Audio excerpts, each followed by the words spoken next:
ನಮಸ್ಕಾರ ವೀಕ್ಷಕರೇ, ಹಲೋ ಗೆಳೆಯರೇ ನೇರ ಫೋನಿನ ಕಾರ್ಯಕ್ರಮಕ್ಕೆ ನಿಮಗೆಲ್ಲರಿಗೂ ಆತ್ಮೀಯವಾದ ಸ್ವಾಗತ. ಹಿಂದಿಯಲ್ಲಿ ಅಂಕುಶ್ ಅಂತ ಒಂದು ಚಿತ್ರ ಬಂತು. ಅದರಲ್ಲಿ ಅಭಿಲಾಷ್ ಅನ್ನುವಂಥವರು ಬರೆದಂತಹ ಒಂದು ಗೀತೆ ಹೀಗೆ ಹೇಳುತ್ತೆ: ಇತನಿ ಶಕ್ತಿ ಹಮೇ ದೇನದಾತ मन का विश्वास कमज़ोर होना नेक रस्ते पे चलना है हमसे भूल कर भी कोई भूल न होना. ನಾವು ಮಾಡೋದೆಲ್ಲ ಏನಕ್ಕೋಸ್ಕರ? ಒಂದು ನ್ಯಾಯಯುತವಾದ ಬದುಕನ್ನು ಬದುಕಲಿಕ್ಕೋಸ್ಕರ. ಇದೇ ರೀತಿಯ ಅರ್ಥವನ್ನು ನೀಡುವಂತಹ ಮಂಕುತಿಮ್ಮನ ಕಗ್ಗ ಕೂಡ ಬಂದಿದೆ. ಅದು ಹೇಳುತ್ತೆ: ಗೌರವಿಸು ಜೀವನವ, ಗೌರವಿಸು ಚೇತನವ, ಆರದು ಜಗವೆಂದು ಭೇದವೆಣಿಸಿದಿರು, ಹೋರುವುದೇ ಜಗದ ಸಮೃದ್ಧಿಗೋಸ್ಕರ ನಿನಗೆ ದಾರಿ ಆತ್ಮೋನ್ನತಿಗೆ ಮಂಕುತಿಮ್ಮ. ನಮ್ಮ ಆತ್ಮದ ಉನ್ನತಿಗೋಸ್ಕರ ನಾವು ಏನೇನು ಮಾಡ್ತೀವೋ ಅದೆಲ್ಲವೂ ಸಮೃದ್ಧಿಯನ್ನು ನಮಗೆ ಮಾತ್ರ ಅಲ್ಲ, ಜಗತ್ತಿಗೆ ತಂದುಕೊಡುತ್ತೆ ಅಂತ. ಯಾಕಿಷ್ಟೆಲ್ಲ ಪೀಠಿಕೆ? ಎಲ್ಲರಿಗೂ ಗೊತ್ತಿದೆ, ಸೇವೆ ಮಾಡುವಂಥದ್ದು ಪ್ರತಿಯೊಬ್ಬ ವ್ಯಕ್ತಿಯ ಒಂದು ಕರ್ತವ್ಯ ಆಗಿರುತ್ತೆ. ಇಂತಹ ಸೇವೆಯನ್ನೇ ಬದುಕಿನ ಕೆರಿಯರ್ ಆಗಿ ರೂಪಿಸ್ಕೊಂಡಂಥವರ ಗಾಥೆಗಳನ್ನು ಕೇಳುವಾಗ ಮೈ ಜುಮ್ ಅನ್ನತ್ತೆ ಅಲ್ವಾ? ಹೌದು, ಇವತ್ತು ನಮ್ಮ ಕೇಂದ್ರ ಲೋಕಸೇವಾ ಆಯೋಗದ ನಾಗರಿಕ ಸೇವಾ ಪರೀಕ್ಷೆ 2018ರಲ್ಲಿ ಕನ್ನಡಿಗರು ಬಹಳಷ್ಟು ಜನ ಪಾಸ್ ಮಾಡಿದ್ದಾರೆ, ತೇರ್ಗಡೆ ಹೊಂದಿದ್ದಾರೆ, ಉನ್ನತ ಸೇವೆಗಳನ್ನು ಪಡೆಯಲಿದ್ದಾರೆ. ಅಂತಹ ಸೇವೆ ಮಾಡುವ ಮನೋಭಾವದ ಇಬ್ಬರು ಉನ್ನತ ಶ್ರೇಣಿಯನ್ನು ಪಡೆದಂತಹ ಇಬ್ಬರು ನಮ್ಮ ಜೊತೆಗಿದ್ದಾರೆ. ಅವರೊಂದಿಗೆ ಮಾತನಾಡೋಣ. ನಾಗರಿಕ ಸೇವಾ ಪರೀಕ್ಷೆಯ ಸಿದ್ಧತೆ ಮತ್ತು ಸವಾಲುಗಳ ಬಗ್ಗೆ ನಿಮ್ಮ ಪ್ರಶ್ನೆಗಳನ್ನು ನೀವು ಇವರಲ್ಲಿ ಕೇಳಬಹುದು. ಅವರ ಉತ್ತರಗಳನ್ನ ಅವರು ನಿಮ್ಮೊಂದಿಗೆ ಹಂಚಿಕೊಳ್ಳಿದ್ದಾರೆ. ಬನ್ನಿ ಅವರನ್ನು ಬರಮಾಡಿಕೊಳ್ಳೋಣ. 45ನೆಯ ಶ್ರೇಣಿಯನ್ನು ಪಡೆದು ಉನ್ನತ ಸ್ಥಾನವನ್ನು ಅಲಂಕರಿಸಲಿಕ್ಕೆ ಮುಂಚೂಣಿಯಲ್ಲಿ ನಿಂತಿರುವಂತಹ ಲಕ್ಷ್ಮಿ ಅವರು ನಮ್ಮ ಜೊತೆಗಿದ್ದಾರೆ. ನಮಸ್ಕಾರ ಲಕ್ಷ್ಮಿ, ಕಾರ್ಯಕ್ರಮಕ್ಕೆ ಸ್ವಾಗತ. ಕೇಂದ್ರ ಲೋಕಸೇವಾ ಆಯೋಗದ ಈ ಪರೀಕ್ಷೆಯಲ್ಲಿ ಉನ್ನತ ಸ್ಥಾನವನ್ನು ಹೊಂದಲಿಕ್ಕೆ ಮುಂದೆ ಸಾಗ್ತಿರುವವರು ಡಾಕ್ಟರ್ ಆಕಾಶ್ ನಮ್ಮ ಜೊತೆಗಿದ್ದಾರೆ. ಬನ್ನಿ ಬರಮಾಡಿಕೊಳ್ಳೋಣ. ನಮಸ್ಕಾರ ಆಕಾಶ್, ಕಾರ್ಯಕ್ರಮಕ್ಕೆ ಸ್ವಾಗತ. ಇಬ್ಬರಿಗೂ ಮೊದಲನೇದಾಗಿ ಒಂದು ರೀತಿಯಲ್ಲಿ ಹೇಳೋದಾದರೆ, ಮೊದಲೆಲ್ಲ ಕರ್ನಾಟಕದಲ್ಲಿ ಏನೋ ಒಂಥರ ಬೋರಿಂಗ್ ಆ್ಯಟಿಟ್ಯೂಡ್ ಇತ್ತು ಇದ್ರ ಬಗ್ಗೆ. ಇತ್ತೀಚೆಗೆ ಪರವಾಗಿಲ್ಲ, ಈ ವರ್ಷ 23 ಜನ ತೇರ್ಗಡೆ ಹೊಂದಿದ್ದಾರೆ ಈ ಪರೀಕ್ಷೆಯಲ್ಲಿ. ಮೊದಲನೇದಾಗಿ ಕನ್ನಡಿಗರೆಲ್ಲರ ಪರವಾಗಿ, ನಾಡಿನ ಎಲ್ಲ ಜನತೆಯ ಪರವಾಗಿ ಹೃತ್ಪೂರ್ವಕ ಅಭಿನಂದನೆಗಳು ನಿಮ್ಮ ಸಾಧನೆಗೆ. Hearty congratulations. ಹಾಗೆಯೇ ನನ್ನ ಮೊದಲನೇ ಪ್ರಶ್ನೆ ಲಕ್ಷ್ಮಿ ಅವ್ರಿಗೆ. ಲಕ್ಷ್ಮಿ, ಈ ಸೇವೆ ಮಾಡಬೇಕು ಅನ್ನುವಂಥ ಆ್ಯಟಿಟ್ಯೂಡು ತುಂಬ ಜನಕ್ಕೆ ಬೇರೆ ಬೇರೆ ರೀತಿಯಲ್ಲಿ ಬರುತ್ತೆ, ಒಬ್ಬೊಬ್ರಿಗೆ ಒಂದೊಂದು ರೀತಿಯಲ್ಲಿ. ನೀವು ಬಹುಶಃ ಬಾಲ್ಯದಿಂದ ಈ ಲೋಕಸೇವಾ ಆಯೋಗದ ಪರೀಕ್ಷೆಗೆ ತಯಾರಿ ಮಾಡಿದವರಲ್ಲ, ನಿಮ್ಮ ಗುರಿ ಗೊತ್ತುಗಳೇ ಬೇರೆ ಥರ ಇತ್ತು.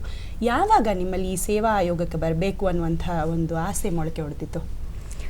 ಸೊ ನನ್ನ ಬಾಲ್ಯದಿಂದ ನೋಡಿದರೆ ನನಗೆ ಈ ಸ್ಪರ್ಧೆಗಳು ಅಥವಾ ಸವಾಲುಗಳು ಇದನ್ನು ಹೆದರ್ಸೋದು ತುಂಬ ಇಷ್ಟ ಆಗ್ತಿತ್ತು. ಚಿಕ್ಕ ವಯಸ್ಸಲ್ಲಿ ನಾನು ಏನಾರ ಯಾವ್ದಾರ ಒಂದು ಪ್ರೋಗ್ರಾಮಲ್ಲಿ ಗೆದ್ದಿದ್ರೆ ಅದನ್ನು ತೊಗೊಂಡೋಗಿ ಮನೆಗೆ ತೋರಿಸಿದಾಗ ನಮ್ಮ ಅಪ್ಪ ಅಮ್ಮ ಮುಖದಲ್ಲಿ ಅದು ಯಾವಾಗಲೂ ಗೆಲುವು ಕಾಣ್ತಿತ್ತು. ಸೊ ಹಾಗೆ ಹೋಗ್ತಾ ಇಂಜಿನಿಯರಿಂಗ್ ಆಗಲಿ ನನ್ನ ಡೆಸಿಷನ್ಗಿಂತ ಅದು ನಮ್ಮ ತಂದೆ ತಾಯಿ ಡೆಸಿಷನ್ ಜಾಸ್ತಿನೇ ಇತ್ತು. ಬಟ್ ಇಂಜಿನಿಯರಿಂಗ್ ಬಂದಾಗ ಐ ಥಿಂಕ್ ಆ ಯೌವನದಲ್ಲಿ ನಮಗೆ ಯಾವ ನಿರ್ಣಯ, ಯಾವ ಮಾರ್ಗದಲ್ಲಿ ಹೋಗಬೇಕು ಅನ್ನೋ ಒಂದು ಡಿಸಿಷನ್ ತೊಗೊಳ್ಳೋ ಕೆಪಾಸಿಟಿ ಇರುತ್ತೆ. ಸೊ ಆ ಟೈಮಲ್ಲಿ ನನಗೆ ಒಂದು 3ನೇ ವರ್ಷದಲ್ಲಿ ನಮ್ಮ ಕಾಲೇಜಲ್ಲಿ ಒಂದು ಪ್ರೋಗ್ರಾಮ್ ನಡೆಸಿದ್ರು. ಅದ್ರ ಮೂಲಕ ನಾಗರಿಕ ಸೇವೆ ಅಂದರೆ ಏನು, ಅದಕ್ಕೆ ಹೇಗೆ ತಯಾರಿ ಮಾಡೋದು, ಒಂದು ಅಧಿಕಾರಿ ಅಂದರೆ ಹೇಗಿರಬೇಕು ಅನ್ನೋದು ಗೊತ್ತಾಗಿತ್ತು. ಸೊ ಅದಾಗಿದ ಮೇಲೆ ಅದಕ್ಕೋಸ್ಕರ ಪ್ರಯತ್ನ ಪಟ್ಟೆ ಆ್ಯಂಡ್ ಅದರದ್ದು ಫಲ ಇವತ್ತು ಸಿಗ್ತಿದೆ. So thank you. ತುಂಬ ಖುಷಿಯಾಗುತ್ತೆ. ನಾರ್ಮಲಿ ಎಲ್ಲ ಬಾಲ್ಯಾವಸ್ಥೆಯಿಂದಲೇ ಇದಕ್ಕೆ ತಯಾರಿ ಮಾಡ್ಕೊಳ್ತೀವಿ ಅನ್ನೋರು ಹೆಚ್ಚಿರುವಾಗ ಯೌವನಾವಸ್ಥೆಯಲ್ಲಿ ನನಗಿದ್ರ ಒಂದು ಮೆಟ್ಲು ಸಿಕ್ತು ಅಂತ ಹೇಳ್ತೀರಾ. ಡಾಕ್ಟರ್ ಆಕಾಶ್, ನೀವು ಓದಿದ್ದು ವೈದ್ಯಕೀಯ ಪದವಿಯನ್ನು. ವೈದ್ಯಕೀಯ ಪದವಿ ಓದಲಿಕ್ಕಿಂತ ಮುಂಚೆನೇ ನಿಮಗೆ ಈ ಒಂದು ಆಸಕ್ತಿ ಇತ್ತಾ, ಅಥವಾ ಹೇಗೆ, ಯಾವ ಮೂಲಕ ನೀವು ಈ ದಿಕ್ಕಿಗೆ ತಿರುಗ್ಕೊಂಡ್ರಿ? ವೈದ್ಯಕೀಯ ವೃತ್ತಿ, ನನ್ನ ಮೆಡಿಕಲ್ ಎಜುಕೇಷನ್ ಶುರು ಆಗೋ ಮುಂಚೆನೇ ನನಗೆ ಆಸಕ್ತಿ ಇತ್ತು. ಆ ಒಂದು ಈ IAS ಅನ್ನುವಂಥ ಒಂದು ಕಿಡಿ ಚಿಕ್ಕ ವಯಸ್ಸಿನಲ್ಲೇ ನನ್ನ ಹೈಸ್ಕೂಲ್ನಲ್ಲೇ ಹೊತ್ತಿತ್ತು ಅಂತ ಹೇಳ್ಬೋದು. ನನ್ನ ಕೆಲವು ಟೀಚರ್ಸ್ ಇನ್ಫ್ಯಾಕ್ಟ್ ಸ್ಕೂಲಲ್ಲಿ ಹೇಳಿದ್ದಾರೆ, ನಾನು 8ನೇ ಕ್ಲಾಸಲ್ಲಿದ್ದಾಗಲಾಗಲಿ ಪ್ರೈಮರಿ ಸ್ಕೂಲ್ನಲ್ಲಿದ್ದಾಗಲಾಗಲಿ ಇಂಥ ಸ್ಟೂಡೆಂಟ್ಸೇ, ಇಂಥ ಹುಡುಗರೇ ಒಂದಿನ IAS ಆಗೋದು ಅಂತೆಲ್ಲ. ಸೊ ಆವಾಗ ಆ ಒಂದು ಕಿಚ್ಚು ನನಗೆ ಹುಟ್ಟಿದ್ದು ಅಂತ ಹೇಳ್ಬೋದು. ಸೊ ಆ ಒಂದು ಕಿಚ್ಚು ಅವತ್ತಿನ ದಿನ ಏನು ಹೊತ್ಕೋತು ಅದು ಹಾಗೆ ಉಳಿತು ಕೂಡ ಭಾಳಷ್ಟು ವರ್ಷಗಳು. ಬಟ್ ಯಾವಾಗ PUC ಜಾಯ್ನ್ ಆದೆ, PUC ಸೇರಿದ ನಂತರ CET ಎಕ್ಸಾಮ್ ಬರಿಬೇಕಾಗಿ ಬರುತ್ತೆ. ಆ ಒಂದು 17-18ನೇ ವಯಸ್ಸಿನಲ್ಲಿ ನನ್ನ ಮುಂದಿನ ಜೀವನ ಹೇಗಿರುತ್ತೆ ಅಂತ ಡಿಸೈಡ್ ಮಾಡುವಷ್ಟು ಆ ಒಂದು ಮೆಚ್ಯೂರಿಟಿ ನನ್ನಲ್ಲಿ ಇರಲಿಲ್ಲ ಅಂತ ಹೇಳ್ಬೋದು. ಅವತ್ತಿನ ದಿನದ ಒಂದು ಡಿಸಿಷನ್, ನಾನು ಮೆಡಿಕಲ್ಗೆ ಹೋಗಬೇಕು, ಡಾಕ್ಟರ್ ಆಗಬೇಕು ಅನ್ನೋದು ನನ್ನದಾಗಿತ್ತು, ಜೊತೆಯಾಗಿ ನನ್ನ ತಂದೆ ತಾಯಿಗಳದಾಗಿತ್ತು. ಬಟ್ ಮೆಡಿಕಲ್ ಮುಗಿಸಿದ ನಂತರ 23-24 ವಯಸ್ಸಿಗೆ ನಾವು ಯಾವಾಗ ಎಂಟ್ರಿ ಆಗ್ತೀವಿ, ಆವಾಗ ಆ ಒಂದು ವಯಸ್ಸಿಗೆ ಒಂದು ಮೆಚ್ಯೂರಿಟಿ ಬಂದುಬಿಟ್ಟಿರುತ್ತೆ. ಇನ್ನು ಮುಂದಿನ ನನ್ನ ಜೀವನ ಹೇಗಿರಬೇಕು ಅಂತ ನಾನೇ ಡಿಸೈಡ್ ಮಾಡೋ ನನ್ನ ಕಾಲ ಮೇಲೆ ನಿಂತ್ಕೊಳ್ಬೋದಂತ ಒಂದು ಪರಿಸ್ಥಿತಿ ಬಂದಾಗ ಆವಾಗ ಧೈರ್ಯ ಕೂಡ ಬಂತು. ಜೊತೆಗೆ ಬಾಲ್ಯದಿಂದ ಇದ್ದಿದ್ದೊಂದು ಇಂಟ್ರೆಸ್ಟ್ಗೆ ಒಂದು ಇಂಬು ಕೂಡ ಸಿಕ್ತು ಅಂತ ಹೇಳ್ಬೋದು. ಓಕೆ, ಇನ್ನು ಮಾತನ್ನ ಮುಂದುವರಿಸೋಣ. ನಮ್ಮ ಜೊತೆಗೆ ಗದಗ್ನಿಂದ ವೀರಣ್ಣ ಅವರಿದ್ದಾರೆ. ವೀರಣ್ಣ ಅವರೇ ನಮಸ್ಕಾರ, ನಿಮ್ಮ ಪ್ರಶ್ನೆಯನ್ನು ಕೇಳ್ಬೋದು. ಆಕಾಶ್ ಮತ್ತು ಲಕ್ಷ್ಮಿ ನಮ್ಮ ಜೊತೆಗಿದ್ದಾರೆ. ಮೇಡಮ್ ನಮಸ್ತೆ, ನಾನು ಗದಗಿಂದ ವೀರಣ್ಣ ಅಂತ ಮಾತಾಡ್ತಾ ಇರೋದು. ನಮಸ್ತೆ, ಮಾತಾಡಿ ವೀರಣ್ಣ, ಕೇಳಿಸ್ತಾ ಇದೆ. ಪ್ರಶ್ನೆ ಬಂದು ಮತ್ತೆ ಇಬ್ಬರಿಗೂ ಏನು ಅಂತಂದ್ರೆ, ಈಗ ಫಿಲಿಮ್ಸ್ಗೆ ಬೇಕಾದಂತ ಏನು ನಾಲೆಜ್ ಯಾವ ತರ ಅಪ್ಡೇಟ್ ಮಾಡ್ಬೇಕು ಡೈಲಿ, ಆಮೇಲೆ ಡೇ ಬೈ ಡೇ ನಮ್ಮ ಅಪ್ಡೇಟ್ಸ್ ಗಳು ಯಾವ ತರ ಇರಬೇಕು, ಆಮೇಲೆ ಪ್ರಿಲಿಮ್ಸ್ ನ ಕ್ಲಿಯರ್ ಮಾಡ್ಲಿಕ್ಕೆ ಏನಾದ್ರು ಕೋಚಿಂಗ್ ಏನಾದ್ರು ಅವಶ್ಯಕತೆ ಇದೆಯಾ, ಅಥವಾ ನಮ್ಮ ಸ್ವಂತ ಏನೋ ಸೆಲ್ಫ್ ಇದರಿಂದ ನಾವು ಮಾಡ್ಕೋಬೋದಾ, ಪ್ರಿಲಿಮ್ಸ್ ನ ಕ್ಲಿಯರ್ ಮಾಡ್ಬೋದಾ ಅನ್ನೋ ಒಂದು ನನ್ನ ಕ್ವಶನ್. ವೀರಣ್ಣ ಅವರೇ, ನಿಮ್ಮ ಪ್ರಶ್ನೆ ಅರ್ಥ ಆಗಿದೆ. ಇಬ್ಬರಲ್ಲಿ ಯಾರು ಬೇಕಾದರೂ ಉತ್ತರ ಕೊಡ್ಬೋದು, ಯಾಕಂದರೆ ಪ್ರಿಲಿಮಿನರಿ ಬಗ್ಗೆ ಕೇಳಿದ್ದಾರೆ. ಲಕ್ಷ್ಮಿ ಅವರೇ ಮಾತಾಡಲಿಕ್ಕೆ ಹೇಳಿ ಲಕ್ಷ್ಮಿ.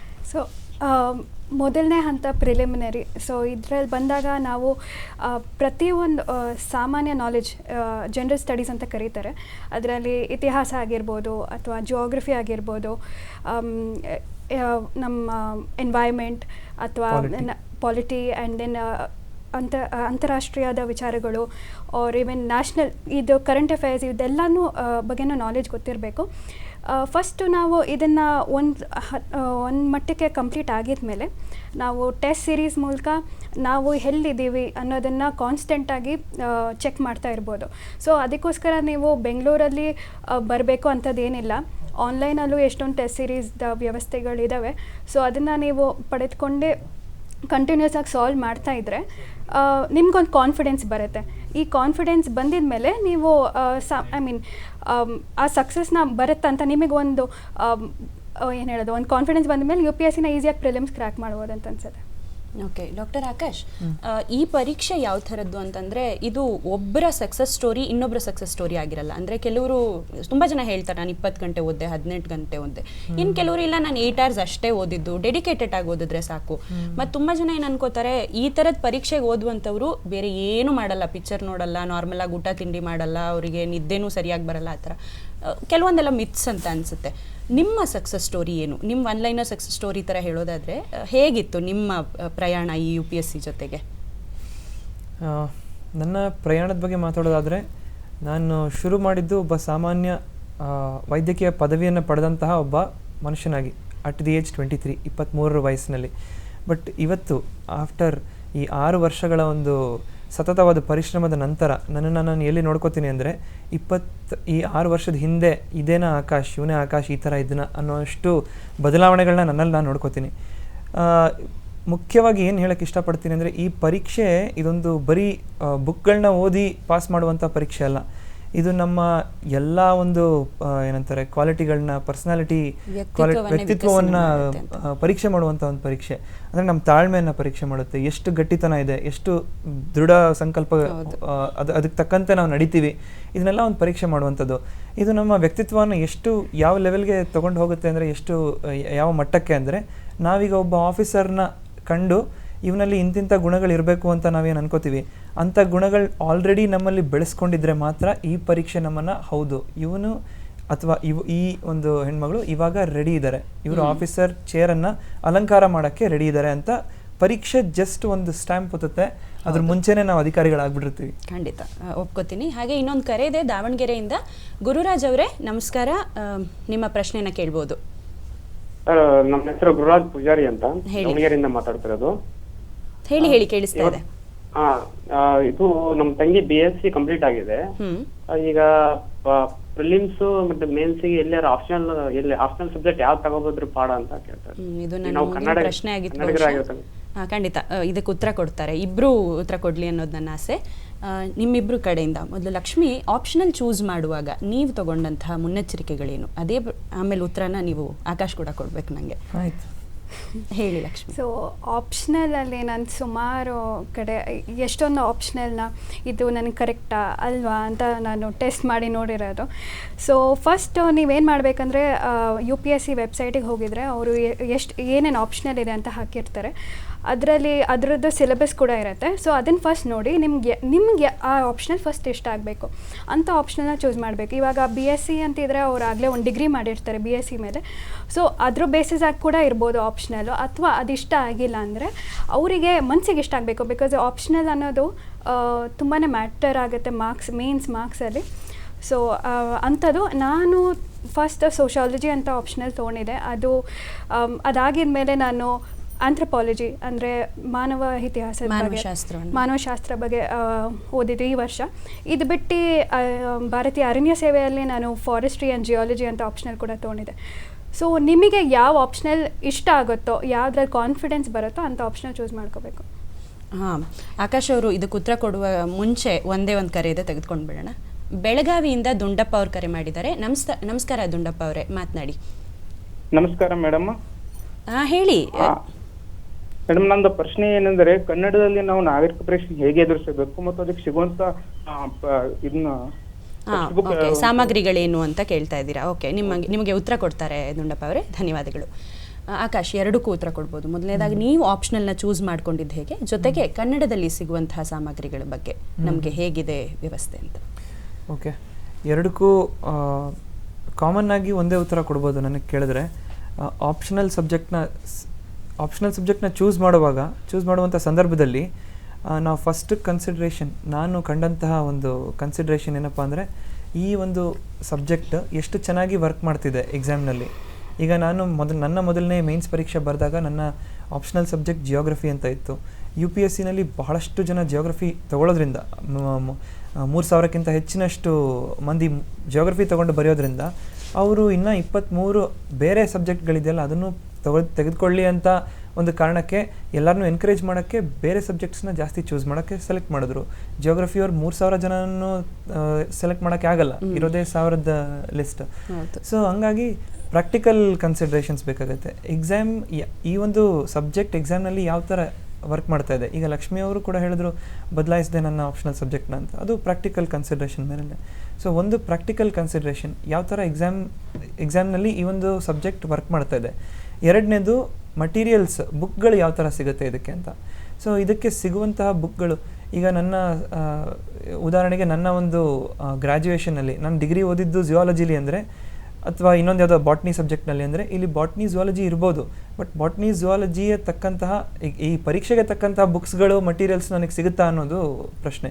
ಆ್ಯಂಡ್ ಎಷ್ಟು ಸುಲಭ ಇದನ್ನು ಓದೋಕ್ಕೆ, ಎಷ್ಟು ಕಷ್ಟ ಆಗುತ್ತೆ, ಎಷ್ಟು ಟೈಮ್ ಹಿಡಿಯುತ್ತೆ, ಎಷ್ಟು ಕಾನ್ಫಿಡೆಂಟ್ ಇದ್ದೀನಿ, ಎಷ್ಟು ಇಷ್ಟ ಆಗುತ್ತೆ ಈ ಸಬ್ಜೆಕ್ಟ್, ಇದನ್ನು ಕೂಡ ಮ್ಯಾಟ್ರ್ ಆಗುತ್ತೆ. ಸೊ ಕನ್ನಡದಲ್ಲಿ ಬರೀಬೇಕು ಅಂತ ಹೇಳಿದ್ರಲ್ಲ ನೀವು, ಸೊ ಕನ್ನಡದಲ್ಲಿ ಬರೆಯೋಕ್ಕೆ ಇವತ್ತಿನ ದಿನ ಎಕ್ಸಾಮ್ ತಗೊಂಡವ್ರು ಭಾಳ ಜನ ಇದ್ದಾರೆ, ಉತ್ತೀರ್ಣರಾದಂಥವ್ರು ಭಾಳ ಜನ ಇದ್ದಾರೆ. ಸೊ ಯಶಸ್ಸು ಖಂಡಿತವಾಗಿ ಸಿಗುತ್ತೆ. ಯಾವುದು ಇಂಪಾರ್ಟೆಂಟ್ ಅಂದರೆ, ಯಾವ ಭಾಷೆಯಲ್ಲಿ ನಾವು ಎಕ್ಸಾಮ್ ಬರಿತಾ ಇದ್ದೀವಿ ಅನ್ನೋದು ಮುಖ್ಯ ಅಲ್ಲ. ಯಾವುದೇ ಒಂದು ವಿಷಯ ತೆಗೆದುಕೊಂಡಾಗ ನಮಗೆ ಫಸ್ಟ್ ಆ ವಿಷಯದ ಸಂಬಂಧಿತ ಭಾವನೆ ಏನಿದೆ ಅನ್ನೋದು ಮುಖ್ಯ. ಸೊ ಭಾಷೆ ಈಸ್ ಜಸ್ಟ್ ಅ ಮಾಧ್ಯಮ ಅಂತ ಹೇಳ್ಬೋದು. ಹೌದು, ನಾವು ಇಂಗ್ಲೀಷಲ್ಲಿ ಬರೀಲಿ ಕನ್ನಡದಲ್ಲಿ ಬರೀಲಿ, ಎಷ್ಟು ಭಾವುಕತೆಯಿಂದ ಅದನ್ನು ಅರ್ಥ ಮಾಡ್ಕೊಂಡಿದ್ದೀವಿ, ಅದನ್ನು ಪ್ರೆಸೆಂಟ್ ಮಾಡೋಕ್ಕೆ ಹೆಚ್ಚಿಸ್ತೀವಿ ಅನ್ನೋದು ಮುಖ್ಯ ಆಗುತ್ತೆ. ಸೊ ಹಾಗಿರುವಾಗ ಭಾಷೆ ಅಡ್ಡಿಯಾಗಲ್ಲ, ನಿಮಗೆ ಅದಕ್ಕೆ ತಕ್ಕಂತಹ ಬುಕ್ಸ್ ಕೂಡ ಮಟೀರಿಯಲ್ಸ್ ಕೂಡ ಸಿಗುತ್ತೆ. ಇವತ್ತು ಎಲ್ಲನೂ ಬೆಂಗಳೂರಿನಲ್ಲೇ ಸಿಗುತ್ತೆ, ಎಲ್ಲೂ ಡೆಲ್ಲಿಗೆ ಹೋಗೋ ಹೈದರಾಬಾದ್ಗೆ ಹೋಗೋ ಅವಶ್ಯಕತೆ ಅಂತೂ ಖಂಡಿತ ಇಲ್ಲ. ಯಾಕಂದರೆ ನಾವು ಕಳೆದ 4-5 ವರ್ಷದಿಂದ ನಾನು ಸಂಪೂರ್ಣವಾಗಿ ಬೆಂಗಳೂರಿನಲ್ಲೇ ಇದ್ಕೊಂಡು ಪ್ರಿಪೇರ್ ಮಾಡ್ತಿರೋದು. ಯಾವ ಕಾರಣಕ್ಕೂ ಬೇರೆ ಕಡೆ ಹೋಗಬೇಕು ಅಂತ ಅನಿಸೋಲ್ಲ. ಆ್ಯಂಡ್ ಇಂಟರ್ನೆಟ್ ಇಷ್ಟೆಲ್ಲ ಇವತ್ತು ಸವಲತ್ತುಗಳನ್ನ ಒದಗಿಸ್ತಾ ಇರಬೇಕಾದ್ರೆ ನಾವು ಬೇರೆ ಕಡೆ ಹೋಗೋ ಅವಶ್ಯಕತೆ ಇಲ್ಲ ಅಂತಾನೆ. ತುಂಬಾ ದೂರದಲ್ಲಿರೋರ್ಗೂ ಆನ್ಲೈನ್ನಲ್ಲಿ ಬೇಕಾದಷ್ಟು ಮೆಟೀರಿಯಲ್ ಸಿಗ್ತಾ ಇದೆ, ಹಾಗಂತ ಎಷ್ಟೋ ವೆಬ್ಸೈಟ್ಗಳು ನಮಗೆ ಸಿಗುತ್ತೆ. ಈಗ ಇನ್ನೊಂದು ಕರೆ ಇದೆ ಕಲಬುರ್ಗಿಯಿಂದ. ನಮಸ್ಕಾರ, ತಮ್ಮ ಪ್ರಶ್ನೆನ ಕೇಳ್ಬೋದು. ಗಣೇಶ್ ಕುಮಾರ್ ಅವರೇ, ಹೇಳಿ, ಮಾತನಾಡಿ. ಮೇಡಮ್, ಎಲ್ಲರಿಗೂ good morning ma'am. Good morning and congratulation to madam. Thank you. And first of all ನನ್ನ ಕ್ವಶನ್ ಏನ್ ಬಂದು ಮೇಡಮ್ ಅಂದ್ರೆ, UPSC ಕರೆಂಟ್ ಅಫೇರ್ಸ್ ತುಂಬಾ ಇಂಪಾರ್ಟೆಂಟ್ ಆಗುತ್ತೆ.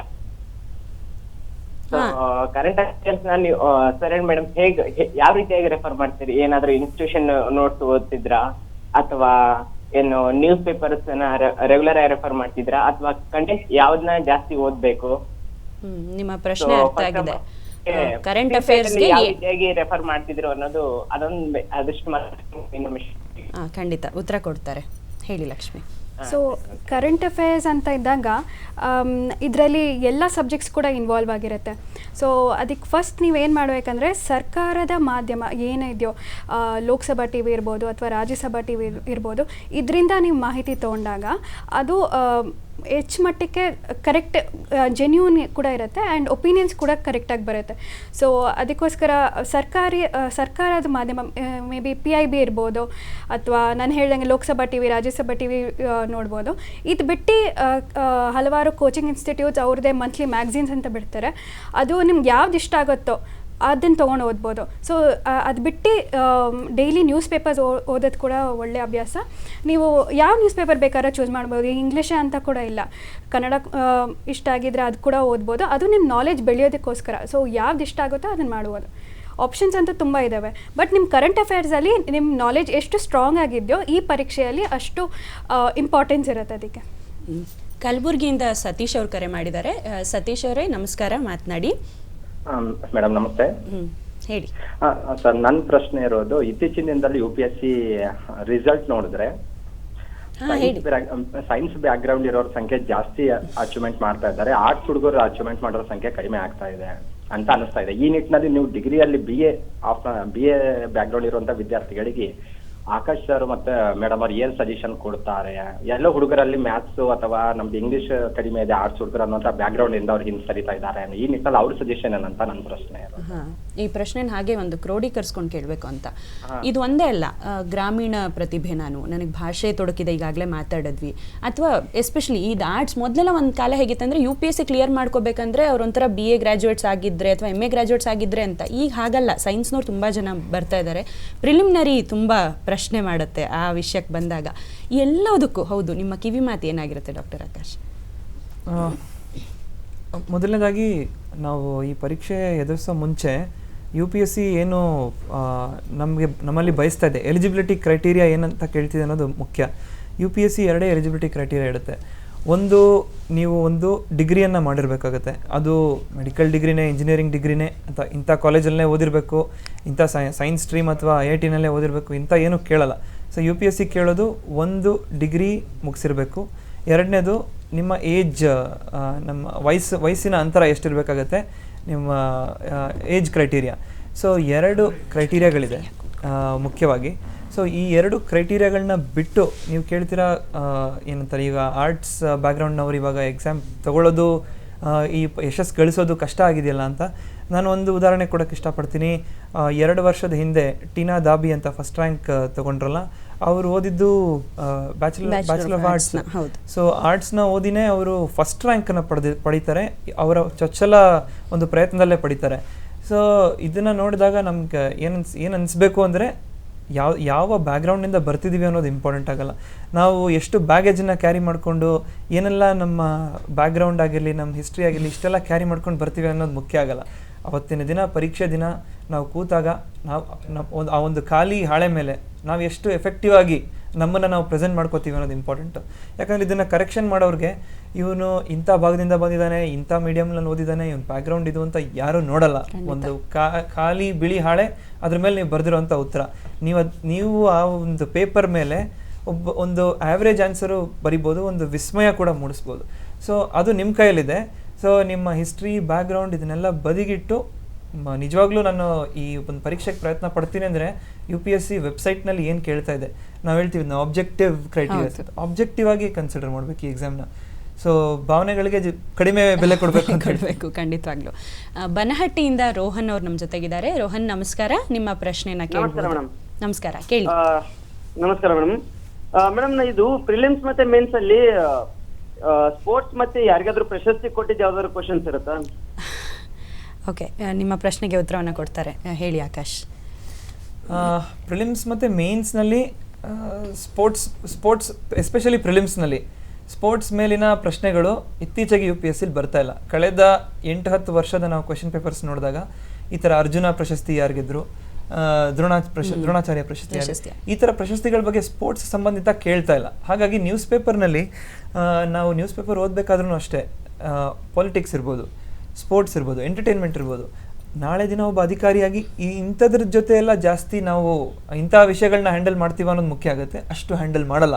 ಸೊ ಹಂಗಾಗಿ ಆ್ಯಸ್ ಎನ್ ಅಧಿಕಾರಿ ನನಗೇನು ಬೇಕು, ನನ್ನ ಸುತ್ತಮುತ್ತಲಿನ ಆ್ಯಕ್ಟ್ಸ್ ಆಗಲಿ, ರೂಲ್ಸ್ ಆಗಲಿ, ಹೊಸ ಗೈಡ್ಲೈನ್ಸ್ ಆಗಲಿ, ಇಂಥದ್ರ ಬಗ್ಗೆ as a current affairs also ಇಂಥದ್ರ ಬಗ್ಗೆ ನಾವು ಅಪ್ಡೇಟ್ ಮಾಡ್ಕೊಂಡು ಹೋಗಬೇಕಾಗತ್ತೆ. ಸ್ಪೋರ್ಟ್ಸ್ ಬಗ್ಗೆ ನಮ್ಮ KPSC ಪರೀಕ್ಷೆನಲ್ಲಿ ಕೇಳ್ತಾರೆ, ಪ್ರಿಲಿಮ್ಸ್ನಲ್ಲಿ. UPSC ಪರೀಕ್ಷೆನಲ್ಲಿ ಕೇಳಲ್ಲ. ಮೇನ್ಸ್ ಪರೀಕ್ಷೆಯಲ್ಲಿ ಸ್ಪೋರ್ಟ್ಸ್ಗೆ ಯಾವ ಥರ ಉತ್ತೇಜನ ನೀಡ್ಬೋದು, ಅದು ಇದಕ್ಕೆ ನಿಮ್ಮ ಒಂದು ಸೊಲ್ಯೂಷನ್ಸ್ ಏನಾಗಿರ್ಬೋದು ಅಂತ ಒಂದು ಎಕ್ಸ್ಪ್ಯಾಂಡ್ ಮಾಡಿ ಬರೆಯುವಂಥ ಪ್ರಶ್ನೆಗಳನ್ನ ಬರ್ಬೋದು. ಬಟ್ ಪ್ರಿಲಿಮ್ಸ್ ಮೇನ್ಸಲ್ಲಿ ಬರಲ್ಲ. ನೀವು ಸಾಧಕರಾಗಿದ್ದರೆ ನಿಮಗೆ ಇಂಟರ್ವ್ಯೂನಲ್ಲಿ ಒಳ್ಳೆ ಆಪರ್ಚುನಿಟಿ ಇದೆ, ಅದ್ರ ಬಗ್ಗೆ ಮಾತಾಡ್ಬೋದು, ಅದ್ರ ಬಗ್ಗೆ ಹಂಚ್ಕೋಬೋದು ಅವ್ರಿಗೆ. ಇತ್ತೀಚೆಗಿನ ಪ್ರಶ್ನೆ ಪತ್ರಿಕೆಗಳನ್ನ ನೀವು ಹೇಳಿದಾಗ ನೋಡಿದ್ರೆ UPSCನಲ್ಲಿ ಒಂದು 10-15 ವರ್ಷದಿಂದ ಆಬ್ಜೆಕ್ಟಿವ್ಗಿಂತ ಸಬ್ಜೆಕ್ಟಿವ್ ಪ್ರಶ್ನೆಗಳತ್ತ ಒಲವು ತುಂಬ ಇದೆ. ಅಂದರೆ ನೀವು ವಿಷಯವನ್ನು ಎಷ್ಟು ಗಾಢವಾಗಿ ಅರ್ಥ ಮಾಡ್ಕೊಂಡಿದ್ದೀರಾ ಅದ್ರ ಮೇಲೆ ಪ್ರಶ್ನೆಗಳಿರುತ್ತೆ. ಈ ಥರ ಮೆಮರಿ ಪವರ್ ಟೆಸ್ಟಿಂಗ್ ಕ್ವೆಶನ್ಸ್ ಕಡಿಮೆ ಅಂತ ಹೇಳ್ಬೋದು. ಈಗ ಒಂದು ಕರೆ ಇದೆ ಮೈಸೂರಿನಿಂದ. ನಮಸ್ಕಾರ. ನಮಸ್ಕಾರ, ಮಾತನಾಡಿ ಮೇಡಮ್. ನಮಸ್ತೆ ಮೇಡಮ್. ನಮಸ್ತೆ, ಹೇಳಿ ಮಹೇಶ್. ನನ್ನ ಹೆಸರು ಮಹೇಶ ಅಂತ, ಮೈಸೂರಿಂದ ಕರೆ ಮಾಡ್ತಿದ್ದೀನಿ ಮೇಡಮ್. ನಮ್ಮ ಒಂದು ಕ್ವಶನ್ ಬಂದ್ಬಿಟ್ಟು, ಇವಾಗ ಮೇನ್ಸ್ ಇದು ಪ್ರಿಲಿಮ್ಸ್ ಕ್ಲಿಯರ್ ಆದ್ಮೇಲೆ ಮೇನ್ಸ್ಗೆ ನಾವು ಆಪ್ಷನಲ್ ಸಬ್ಜೆಕ್ಟ್ ಅಂದ್ಬಿಟ್ಟು ಯಾವ್ದಾದ್ರು ಚೂಸ್ ಮಾಡ್ತೀವಿ. ಮತ್ತೆ ನಾವು ಆಪ್ಷನಲ್ ಸಬ್ಜೆಕ್ಟ್ ಮತ್ತೆ ಇತರೆ ವಿಚಾರಗಳಿಗೆ ನಾವು ಓದುವಾಗ ಅದಕ್ಕೆ ಯಾವ ರೀತಿ ನಾವು ಸಿಲೆಬಸ್ ಮತ್ತೆ ಆಥರ್ಗಳ ಬುಕ್ಸ್ ಗಳನ್ನ ಓದ್ಬೇಕು, ಅಥವಾ ಯಾವ್ದಾದ್ರು ಇನ್ಸ್ಟಿಟ್ಯೂಟ್ ಬುಕ್ಸ್ ಗಳನ್ನ ಓದ್ಬೇಕು, ಅಥವಾ ಗವರ್ಮೆಂಟ್ ಎಸ್ಟಾಬ್ಲಿಷ್ಮೆಂಟ್ ಮಾಡುವಂತ ಯಾವ್ದಾದ್ರು ಬುಕ್ಸ್ ಗಳನ್ನ ನಾವು ಸ್ಟಡಿ ಮಾಡ್ಬೇಕು, ಯಾವ್ದನ್ನ ನಾವು ಸ್ಟಡಿ ಮಾಡ್ಬೇಕು ಅಂತ ಮೇಡಮ್ ಪ್ರಾಪರ್ ಆಗಿ? ಈಗ ಸ್ವಲ್ಪ ಮುಂಚೆ ಹೆಚ್ಚು ಕಡಿಮೆ ಇದೇ ಪ್ರಶ್ನೆಗೆ ಉತ್ತರವನ್ನು ಕೊಟ್ಟಿದ್ದಾರೆ. ಬಟ್ ಸ್ಪೆಸಿಫಿಕಲಿ ಆಥರ್ ಬಗ್ಗೆ ಏನಾದರೂ ಹೇಳೋದಾದರೆ ಲಕ್ಷ್ಮಿ. ಸರ್, ಸ್ಪೆಸಿಫಿಕ್ ಆಗಿ ಈ ಬುಕ್ಸೇ ಓದಬೇಕು ಅಥವಾ ಇದೇ ನೋಡಬೇಕು, ಇದೇ ಥರ ಕರೆಂಟ್ ಅಫೇರ್ಸ್ ಓದಬೇಕು ಅನ್ನೋದಿಲ್ಲ. ಮೇನ್ಸಲ್ಲಿ ಅದು ನೀವು ಎಷ್ಟೇ ಟೆಸ್ಟ್ ಸೀರೀಸ್ಗಳು ಬರೆದಿದ್ರೂ ಅಲ್ಲಿ ಹೋಗಿದ್ದಾಗ ಅವ್ರು ಕೇಳೋ ಪ್ರಶ್ನೆ ಹೇಗಿರುತ್ತೆ ಅಂದರೆ ನಿಮ್ಮ ಒಂದು ಒಪಿನಿಯನ್ನ ಆಚೆ ತರಂಗಿರುತ್ತೆ. ಸೊ ಅದರಲ್ಲಿ ನೀವು ಕಂಟಿನ್ಯೂಸ್ ಆಗಿ ನೀವು ನ್ಯೂಸ್ ಫಾಲೋ ಮಾಡ್ತಿದ್ರೆ ಅಥವಾ ಏನೇನು ನಮ್ಮ ಸುತ್ತಮುತ್ತ ಏನೇನು ನಡೀತಿದೆ ಅನ್ನೋದ ಮೇಲೆ ನಿಮ್ಮದೇ ಒಂದು ಒಪಿನಿಯನ್ ಫಾರ್ಮ್ ಮಾಡ್ಕೊಂಡಿದ್ರೆ ಅದ್ರ ಮೇಲೇ ಆನ್ಸರ್ಸ್ ಬರೋಂಗಿರುತ್ತೆ. ಬಟ್ ಆಪ್ಷನಲ್ ಅಂತ ಬಂದಾಗ ಮೇನ್ಸಲ್ಲಿ ಅದರಲ್ಲಿ ಓದಲೇಬೇಕಾಗತ್ತೆ. ಅದು ನೀವು ಯಾವ ಆಪ್ಷನಲ್ ತೊಗೊತೀರಾ ಅನ್ನೋದ ಮೇಲೆ ಡಿಪೆಂಡ್ ಆಗುತ್ತೆ. ಇವಾಗ ಕನ್ನಡ ಸಾಹಿತ್ಯ ತೊಗೊತಿದ್ರೆ ಅದಕ್ಕೆ ಅಂತ ಕೆಲವೊಂದು ಬುಕ್ಸ್ ಇರುತ್ತೆ. ಸೊ ಮಾನವಶಾಸ್ತ್ರ ನಾನು ತೊಗೊಂಡಿದ್ದೆ, ಅದನ್ನು ತೊಗೊಂಡ್ರೆ ಅದಕ್ಕೆ ಅಂತ ಕೆಲವೊಂದು ಬುಕ್ಸ್ ಇರುತ್ತೆ. ಸೊ ಮೇನ್ಸಲ್ಲಿ ಆಪ್ಷನಲ್ ಅನ್ನೋದು ಓದಬೇಕಾಗಂಥದ್ದು. ಬಟ್ ಜೆಂಡರ್ ಸ್ಟಡೀಸ್ ಪೇಪರ್ಸು ಅದು ಐ ಥಿಂಕ್ ಅದು ನಿಮ್ಮ ಒಪಿನಿಯನ್ ಮೇಲೆ ಡೆವಲಪ್ ಆಗೋದು ಅಂತ ನಾನು. ಈಗ ಹೈದರಾಬಾದ್ನಿಂದ ಒಬ್ರು ಕರೆಯನ್ನು ಮಾಡಿದ್ದಾರೆ. ನಮಸ್ಕಾರ. ನಮಸ್ತೆ ಮೇಡಮ್, ಅರುಣ್ ಕುಮಾರ್ ಅಂತ ಹೈದರಾಬಾದಿಂದ ಕಾಲ್ ಮಾಡ್ತಾ ಇರೋದು. ಹೇಳಿ ಅರುಣ್, ನಿಮ್ಮ ಪ್ರಶ್ನೆ ಕೇಳಬಹುದು. ನಾನೊಬ್ಬ ಸಾಫ್ಟ್ವೇರ್ ಉದ್ಯೋಗಿ, 6 ವರ್ಷ ಎಕ್ಸ್ಪೀರಿಯನ್ಸ್ ಇದೆ. ಬಟ್ ನನ್ನ ಆಂಬಿಷನ್ ಏನು ಲೈಫ್ ಅಲ್ಲಿ UPSC ಕ್ಲಿಯರ್ ಮಾಡಬೇಕು ಅಂತ ಚಿಕ್ಕ ವಯಸ್ಸಿಂದನು. But due to financial problem ನಾನು ಉದ್ಯೋಗ ಮಾಡ್ಲೇಬೇಕಾಗತ್ತೆ. ಸೊ ನನ್ನ ಪ್ರಶ್ನೆ ಬಂದ್ಬಿಟ್ಟು, ಸೊ ಕರೆಂಟ್ ಅಫೇರ್ಸ್ ನಾವು ಫಸ್ಟಿಗೆ ಪ್ರಿಫರ್ ಮಾಡ್ಬೇಕಾ ಅಥವಾ ಸ್ಟ್ಯಾಟಿಕ್ ಪಾರ್ಟ್ ಅಷ್ಟು ಕಂಪ್ಲೀಟ್ ಆದ್ಮೇಲೆ ಕರೆಂಟ್ ಅಫೇರ್ಸ್ ಶುರು ಮಾಡೋದಾ? ಅದೊಂದು. ಆಮೇಲೆ ನಮ್ಮಂತ ಈಗ ವರ್ಕಿಂಗ್ ಪ್ರೊಫೆಷನಲ್ಸ್ಗೆ ಟೈಮ್ ಮ್ಯಾನೇಜ್ಮೆಂಟ್ ಹೇಗ್ ಮಾಡ್ಕೊಳ್ಳೋದು ಅಂತ ಸ್ವಲ್ಪ ಹೇಳಿ. ಬಹುಶಃ ನನ್ನ ಪ್ರಶ್ನೆ ಆಕಾಶ್ ಅವ್ರಿಗಿದಿತ್ತು. ಯಾಕಂದರೆ ನೀವೀಗಾಗಲೇ ರಾಜ್ಯ ಲೋಕಸೇವಾ ಆಯೋಗದ ಪರೀಕ್ಷೆಯಲ್ಲಿ ತೇರ್ಗಡೆ ಹೊಂದಿ ಒಳ್ಳೆಯ ಸ್ಥಾನದಲ್ಲೇ ಇದ್ದೀರಾ. ಪದವಿ ಪೂರ್ವ ಇಲಾಖೆಯ ಜಂಟಿ ನಿರ್ದೇಶಕರಾಗಿ ಕಾರ್ಯವನ್ನು ನಿರ್ವಹಿಸ್ತಾ ಇದ್ದೀರಾ. ನೀವು ಟೈಮ್ ಮ್ಯಾನೇಜ್ ಹೇಗೆ ಮಾಡ್ಕೊಂಡ್ರಿ ಅನ್ನೋ ಪ್ರಶ್ನೆಗೆ ಉತ್ತರ ಕೊಡೋದ್ರ ಜೊತೆಗೆ ಅವರು ಸ್ಟ್ಯಾಟಿಕ್ ಪಾರ್ಟ್ ಕೇಳಿದ್ರಲ್ಲ, ಕರೆಂಟ್ ಅಫೇರ್ಸ್, ಅದಕ್ಕೂ ಉತ್ತರ ಕೊಡಬಹುದು. ಓಕೆ, ಸೊ ನಾನು ಮೊದಲನೇದಾಗಿ ಈ ಕರೆಂಟ್ ಅಫೇರ್ಸ್ ಸಂಬಂಧಿತ ಪ್ರಶ್ನೆಗೆ ಉತ್ತರ ಕೊಡೋಕ್ಕೆ ಇಷ್ಟಪಡ್ತೀನಿ. ಈ ಕರೆಂಟ್ ಅಫೇರ್ಸ್ ನೀವು ಕೇಳಿದ್ರಿ, ಕರೆಂಟ್ ಅಫೇರ್ಸ್ ಮತ್ತು ಸ್ಟ್ಯಾಟಿಕ್ ಪಾರ್ಟಿ ಅಂತ ಎರಡಿದೆ. ಯಾವುದನ್ನು ಫಸ್ಟ್ ಓದಬೇಕು, ಸ್ಟ್ಯಾಟಿಕ್ ಓದಿ ಆಮೇಲೆ ಕರೆಂಟ್ ಅಫೇರ್ಸಿಗೆ ಶುರು ಮಾಡಲ ಅಂತ, ಇದು ಒಂದು ತಪ್ಪು ಸ್ಟ್ರಾಟಜಿ ಆಗುತ್ತೆ. ಎರಡನ್ನೂ ಒಟ್ಟಿಗೆ ಶುರು ಮಾಡಿ ಎರಡನ್ನೂ ಒಟ್ಟಿಗೆ ನಡೆಸ್ಕೊಂಡು ಹೋಗೋದು ಒಳ್ಳೆಯದು. ಸೊ ಈಗ ಸ್ಟ್ಯಾಟಿಕ್ ಪಾರ್ಟ್ ಅಂದ್ರೆ ಏನು? ಫಾರ್ ಎಕ್ಸಾಂಪಲ್ ಇಂಡಿಯನ್ ಪಾಲಿಟಿ ಓದ್ತೀವಿ, ಕಾನ್ಸ್ಟಿಟ್ಯೂಷನ್ನ. ಸೊ ಕಾನ್ಸ್ಟಿಟ್ಯೂಷನ್ನ ಓದಬೇಕಾದ್ರೆ ಇಡೀ ದಿನ ಕಾನ್ಸ್ಟಿಟ್ಯೂಷನ್ ಓದೋಕ್ಕೆ ಬೇಜಾರಾಗ್ಬೋದು. ಸೊ ಬೆಳಗ್ಗೆಯಿಂದ ಸಂಜೆವರೆಗೂ ಕಾನ್ಸ್ಟಿಟ್ಯೂಷನ್ ಓದ್ತೀವಿ ಬುಕ್ಕನ್ನು. ಆ್ಯಂಡ್ ರಾತ್ರಿ ಮಲ್ಗೋ ಮುಂಚೆ ಅಥವಾ ಊಟದ ನಂತರ ಅಥವಾ ಸಂಜೆ ನಮಗೇನು ಪಾಲಿಟಿ ಸಾಕಾಯ್ತಪ್ಪ ಅಂತ ಅನ್ಸೋ ಟೈಮಲ್ಲಿ 2-3 ಅವರ್ಸ್ ಕರೆಂಟ್ ಅಫೇರ್ಸ್ ಮೇಲೆ ಸ್ಪೆಂಡ್ ಮಾಡ್ಬೋದು. ಬಟ್ ನನ್ನ ಒಂದು ಸಜೆಷನ್ ನಿಮಗೆ ಕೊಡೋದಾದರೆ, ಪ್ರತಿದಿನ ಏನಿಲ್ಲ ಅಂದ್ರೂ ಅಟ್ಲೀಸ್ಟ್ 2-3 ಗಂಟೆ ನೀವು ಕರೆಂಟ್ ಅಫೇರ್ಸ್ ಮೇಲೇ ಸ್ಪೆಂಡ್ ಮಾಡಿ, ಪ್ರಿಲಿಮ್ಸ್ ಹತ್ರ ಇರೋದ್ರಿಂದ. ಸೊ ಸ್ಟ್ಯಾಟಿಕ್ ಪಾರ್ಟ್ ಹೆಂಗಿದ್ರು ನೀವು ಭಾಳಷ್ಟು ವರ್ಷದಿಂದ ಪ್ರಿಪೇರ್ ಆಗ್ತಿರ್ತೀರ, ಸ್ಲೋ ಆಗಿ ಪ್ರಿಪೇರ್ ಆಗ್ತಿರ್ತೀರ, ರಿವಿಷನ್ ಅಷ್ಟೇ ಬೇಕಿರುತ್ತೆ. ಬಟ್ ಕರೆಂಟ್ ಅಫೇರ್ಸ್ ಇವತ್ತಿನ ಪ್ರಿಲಿಮ್ಸು ಮೋಸ್ಟ್ಲಿ ಡೈನಮಿಕ್ ಇದೆ. ಯಾರು ಡೈರೆಕ್ಟಾಗಿ ಪಾಲಿಟಿಯಿಂದ ಲೈನ್ ತೊಗೊಂಡು ಹಿಂಗೆ ಕ್ವೆಶನ್ ಕೊಡಲ್ಲ. ಸೊ ಹಂಗಾಗಿರೋದ್ರಿಂದ ಸ್ಟ್ಯಾಟಿಕ್ ಪಾರ್ಟ್ ಕೂಡ ಮುಖ್ಯ. ಜಾಸ್ತಿ ರಿವಿಷನ್ ಮೇಲೆ ಕಾನ್ಸಂಟ್ರೇಟ್ ಮಾಡಿ, ಬಟ್ ಕರೆಂಟ್ ಅಫೇರ್ಸ್ಗೂ ಈಕ್ವಲ್ ಇಂಪಾರ್ಟೆನ್ಸ್ ವೆಯ್ಟೇಜ್ ಕೊಟ್ಟು ಎರಡನ್ನೂ ಒಟ್ಟಿಗೆ ಪ್ಲ್ಯಾನ್ ಮಾಡ್ಕೊಂಡು ಓದಿದ್ರೆ ಒಳ್ಳೆಯದು. ಜೊತೆಗೆ ವರ್ಕ್ ಮಾಡಿಕೊಂಡು ಓದೋದ್ರ ಬಗ್ಗೆ ಹೇಳೋದಾದರೆ, ಸೊ ಈಗ ನೀವು ವರ್ಕ್ ಏನು ಮಾಡದೆ ಎಕ್ಸ್ಕ್ಲೂಸಿವ್ಲಿ ಇದಕ್ಕೆ ಪ್ರಿಪೇರ್ ಆಗ್ತೀನಿ, ಕೂತು ಪ್ರಿಪೇರ್ ಆಗ್ತೀನಿ ಅನ್ನುವಾಗ ನಿಮಗೆ ದಿನದಲ್ಲಿ 10 to 12 hours ನೀವು ಬುಕ್ ಮುಂದೆ ಇರ್ತೀರ. ಬಟ್ 10 to 12 hours ಏನು ಬುಕ್ ಮುಂದೆ ಇರ್ತೀರಾ, ಸಂಪೂರ್ಣ ಅಷ್ಟು 10 ಗಂಟೆಗಳ ಕಾಲ ನಿಮ್ಮ ಕಾನ್ಸಂಟ್ರೇಷನ್ 100% ಇತ್ತಾ ಅಂದರೆ ಎಲ್ಲೋ ಒಂದು ಪ್ರಶ್ನಾರ್ಥಕ ಚಿಹ್ನೆ ಮೂಡುತ್ತೆ. ಸೊ ನಿಮಗೆ ಸಿಗುತ್ತಾ ಆಫೀಸ್ ಟೈಮಿಂಗ್ಸ್ ಆದಮೇಲೆ ಇರೋ 24 ಅವರ್ಸಲ್ಲಿ 8 hours office time and 2-3 hours for rest of the work ಅಂದ್ರೂ ಕೂಡ ಏನಿಲ್ಲ ಅಂದರೂ ನಿಮಗೆ 6 ಅವರ್ಸ್ ಮಿನಿಮಮ್ ಸಿಗುತ್ತೆ. ಆ್ಯಂಡ್ ಪ್ರತಿದಿನ 6 ಅವರ್ಸ್ ನೀವು ಸಂಪೂರ್ಣ ಕಾನ್ಸಂಟ್ರೇಷನ್ ಇಟ್ಟು ನಿಮ್ಮ ಫೋನ್ಸು ಎಲ್ಲ ಡಿಸ್ಟ್ರಾಕ್ಷನ್ಸ್ನ ಬದಿಗಿಟ್ಟು ಓದಿದ್ರೆ ಡೆಫಿನೆಟ್ಲಿ ಪಾಸಿಬಲ್. ಇದು ನನಗೆ ಕೇಳಿದ್ರೆ ಟೈಮ್ಗಿಂತ ಹೆಚ್ಚಾಗಿ ಎಷ್ಟು ಸೀರಿಯಸ್ ಇದ್ದೀರಾ ನೀವು ಎಕ್ಸಾಮ್, ಎಷ್ಟು ಫೋಕಸ್ಡ್ ಇದ್ದೀರಾ ಅನ್ನೋದು ಮುಖ್ಯ ಆಗುತ್ತೆ. ಸೊ ನಾನೇ ಈ ಒಂದು ಪರೀಕ್ಷೆನ ನೋಡಿದ್ರೆ ಕಳೆದ 5-6 ವರ್ಷದಿಂದ ಈ ಎಕ್ಸಾಮ್ಗೆ ಪ್ರಿಪೇರ್ ಆಗ್ತಿರ್ಬೋದು. But most of the time ನಾನು ಕೆಲಸ ಮಾಡ್ತಾ ಇದ್ದೆ, ಜೊತೆಗೆ ಓದಬೇಕಾಗೋ ಪರಿಸ್ಥಿತಿ ಬರ್ತಿತ್ತು. ಆ್ಯಂಡ್ ಎಕ್ಸಾಮ್ ಮುಂಚೆ 1 ತಿಂಗಳು ರಜೆ ತಗೋಬೇಕಾಗಿ ಬರ್ತಿತ್ತು. ಸೊ ರಜೆ ಯಾವಾಗ ಕೊಡ್ತಾರೆ, ಯಾಕೆ ಕೊಡ್ತಾರೆ ಅಂದರೆ ನಾವೆಷ್ಟು ಡಿಟರ್ಮಿಂಡ್ ಇದ್ದೀವಿ, ಫೋಕಸ್ಡ್ ಇದ್ದೀವಿ ಅಂತ ನೋಡಿದಾಗ ನಮ್ಮ ಸುತ್ತಮುತ್ತ ಇರೋ ಎಲ್ಲರೂ ಸಪೋರ್ಟ್ ಮಾಡೋಕ್ಕೆ ಶುರು ಮಾಡ್ತಾರೆ, ಎಲ್ಲರೂ ಎನ್ಕರೇಜ್ ಮಾಡೋಕ್ಕೆ ಶುರು ಮಾಡ್ತಾರೆ. ಸೊ ಮೋರ್ ದೆನ್ ಆ ಟೈಮ್ ಆಸ್ಪೆಕ್ಟ್ ನೀವೆಷ್ಟು ಫೋಕಸ್ಡ್ ಇದ್ದೀರಾ ಅನ್ನೋದು ಡಿಟರ್ಮೈನ್ ಮಾಡಿಬಿಡುತ್ತೆ ನೀವು ಈ ಪರೀಕ್ಷೆಯಲ್ಲಿ ಯಾವ ಲೆವೆಲ್ಗೆ ಹೋಗ್ತೀರಾ ಅನ್ನೋದು. ಖಂಡಿತ. ಮೈಸೂರಿನಿಂದ ರಾಹುಲ್ ದೇವ್ ಅವರು ಕರೆ ಮಾಡ್ತಾ ಇದ್ದಾರೆ. ನಮಸ್ಕಾರ ರಾಹುಲ್, ನಿಮ್ಮ ಪ್ರಶ್ನೆ. ನಮಸ್ತೆ ಮೇಡಮ್. ನಮಸ್ತೆ ಮೇಡಮ್. ಆಕಾಶ್ ಅವ್ರ ಮತ್ತೆ ಲಕ್ಷ್ಮಿ ಅವ್ರಿಗೂ ನಮ್ಮ ಕಡೆಯಿಂದ ವಿಶಸ್ ಮೇಡಮ್. Thank you. ನಾವು ಫ್ರೆಂಡ್ ಆಕಾಶ್ ರಾಹುಲ್ ಏನೇ ಮಾತಾಡೋ ಮುಂಚೆ, ಸೊ ರಾಹುಲ್ ನನ್ನ ಸ್ಕೂಲ್ ಫ್ರೆಂಡ್. ನನ್ನ primary school royal English school ಅಂತ ನಜರ್ಬಾದ್ ಮೈಸೂರಲ್ಲಿ ಇದ್ದಿದ್ದು. ಸೊ ನಾನು ಅವನು 7ನೇ ಕ್ಲಾಸ್ವರೆಗೂ ಒಟ್ಟಿಗೆ ಓದ್ತಾ ಇದ್ದಿದ್ದು. ಆ್ಯಂಡ್ ಬಹಳ ಆತ್ಮೀಯ ಗೆಳೆಯ. And I like him for his personality, environmentalist, ಬಹಳ ಪರಿಸರ ಪ್ರೇಮಿ ಇವನು. ಸೊ ಇವನ್ ಕಾಲ್ ಬರ್ತಿದ್ರೆ ಖುಷಿ ಆಗ್ತಾ ಇದೆ. ಬಟ್ ಧ್ವನಿಯಲ್ಲಿ ಕಂಡಿಡ್ದಿದ್ದೀರಲ್ಲ, ಖುಷಿ ಆಗುತ್ತೆ ನಿಮ್ಮ ಬಗ್ಗೆ, ಇನ್ನು ಅಷ್ಟು ವರ್ಷದ ಹಳೆಯ ಗೆಳೆಯ. ಓಕೆ ರಾಹುಲ್, ಪ್ರಶ್ನೆ ಕೇಳ್ಬೋದು, ಕೇಳಿ ರಾಹುಲ್. ಮೇಡಮ್ ನನ್ನ ಪ್ರಶ್ನೆ ಇಬ್ಬರಿಗೂ.